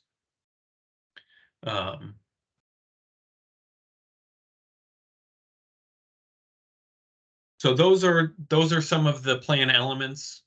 The management prescriptions here, the invasive plants. When invasive plants are present, a management strategy to protect and enhance attainment of old forest functions and values must be prescribed to eradicate or reduce the extent of invasive plants on the parcel and protect the capacity of the forest to regenerate native species consistent with the management standards. So in this invasive management plan, provide the species to be removed, the strategy to be employed, and the timeline. The real goal of this invasive plants piece is to enable native species to continue to regenerate and establish multiple age cohorts. So use that as the measure. Those are the primary ecological function we're looking for here. For AMPs in the prescription, when they're not employed to the maximum practicable extent, briefly describe the strategies to address the AMP deficiencies corresponding to points on road trail segments on the UVA map, and provide a timeline for remediation. This is going to be another calibration one. We do not want a map with 112 water bars points on the map. We won't reject it, but that's not what we're looking for. If there's an area that's lacking water bars and needs some stream crossing improvements or things like that, that's what we're looking for. And our follow-up with that will be based on, did the AMPs get employed out here? We're not going to be looking for, did the 112 water bar points get implemented? So again, it's a calibration piece that we'll need to navigate, but we don't want this to be overly onerous in terms of mapping detail and things like that. But we do want folks to flag where there are some places that need improvement and to be accountable for those when they submit their plan and to implement those.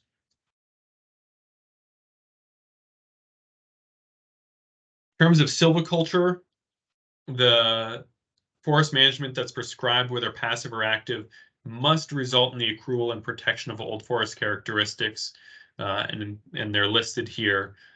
All treatments prescribed require the same prescription elements as required for uneven age management. And as I mentioned for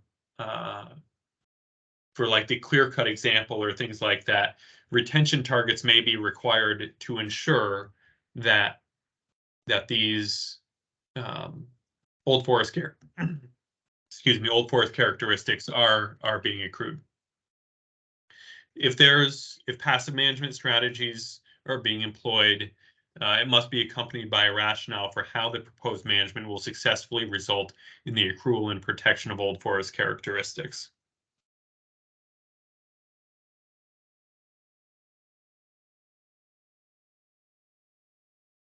Got a couple of questions in the chat here. Dan asked, is there a sample example plan similar to the one included in the UVA manual? Dan, there's not one yet. I think that's one we'll add to the list. And while we're at it, we'll make the sample one that's included in the manual good, better than it is. Daniel, you asked, can you share more about establishing age classes? Can you expand on that question a little bit so I'm clear? I was just curious about, are you thinking about sort of like a 10 or 20 year difference in the forest canopy? Or I'm just wondering in terms of describing it in the plan and looking at it when you're out there in the forest. Yeah, generally if age cohorts are distinguished by kind of a 20% difference in age, so generally use that. It's not a bright line thing, but we want to have a sense of, is this 1 age, 2 age, 3 age or more? And I think particularly where there's regeneration resulting from canopy gaps or things like that, it's going to be most obvious. Thank you. Any other questions? No, this has been a long meeting, so I appreciate folks hanging in there.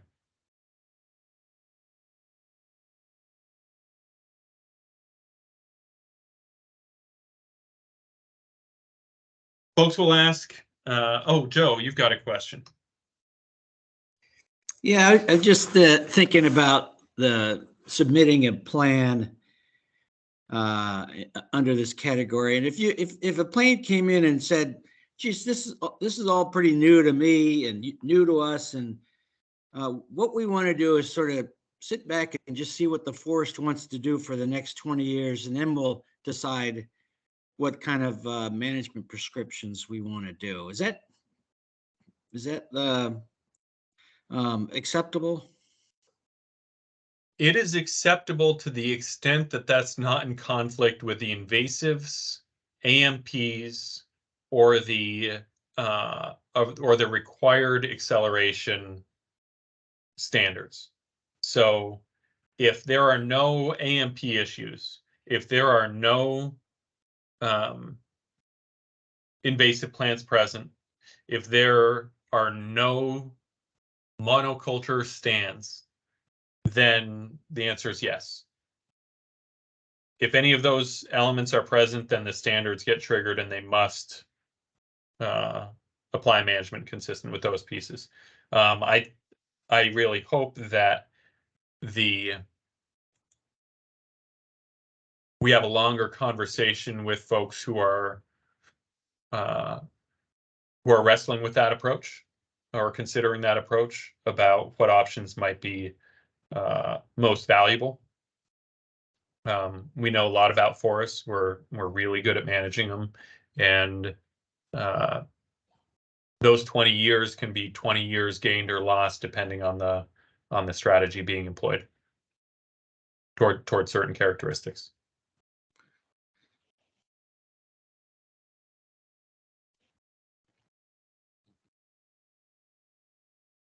Any other questions? Ian?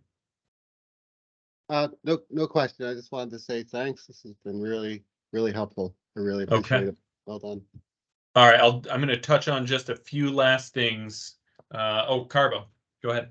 Yeah, with regards to Joe's question, the other element is you'd have to collect the other data. So you couldn't just take an existing plan and say, we're going to sit for 20 years if those other three, so you'd still have to collect that additional data, correct?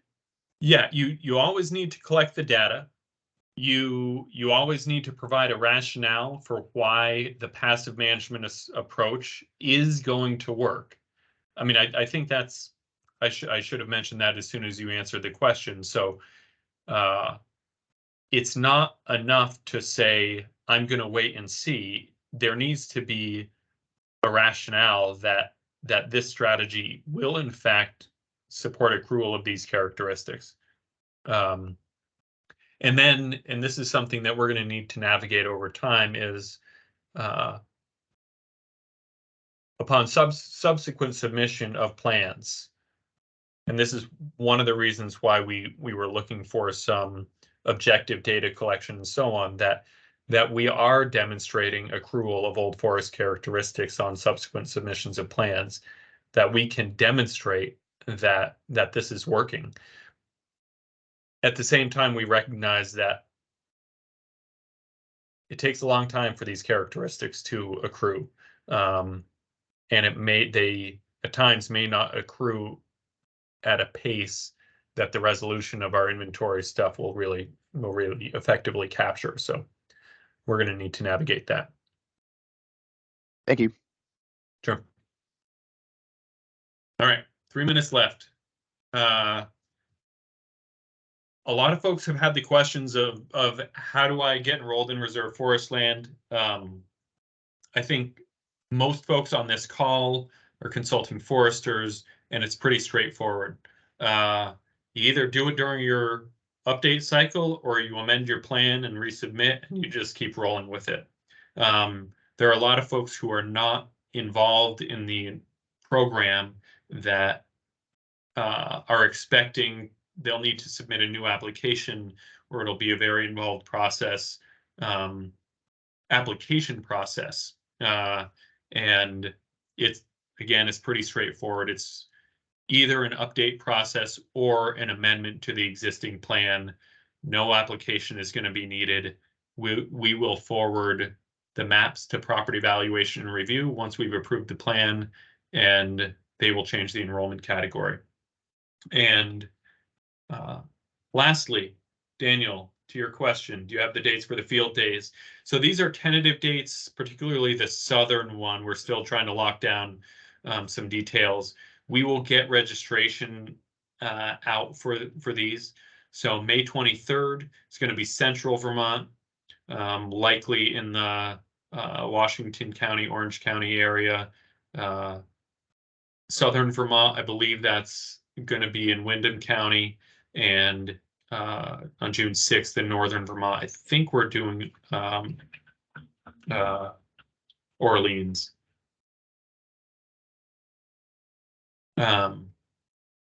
So that is basic. Well, that is it. The end of the presentation. So thanks everybody for hanging in there. Dan, you asked the question, just to be clear, one can enroll new enrollment acres in this category. Yes. And so that's absolutely, and that runs with the same cycle. Submit applications by September 1 to property valuation review, and submit the plans to FPR by October 1.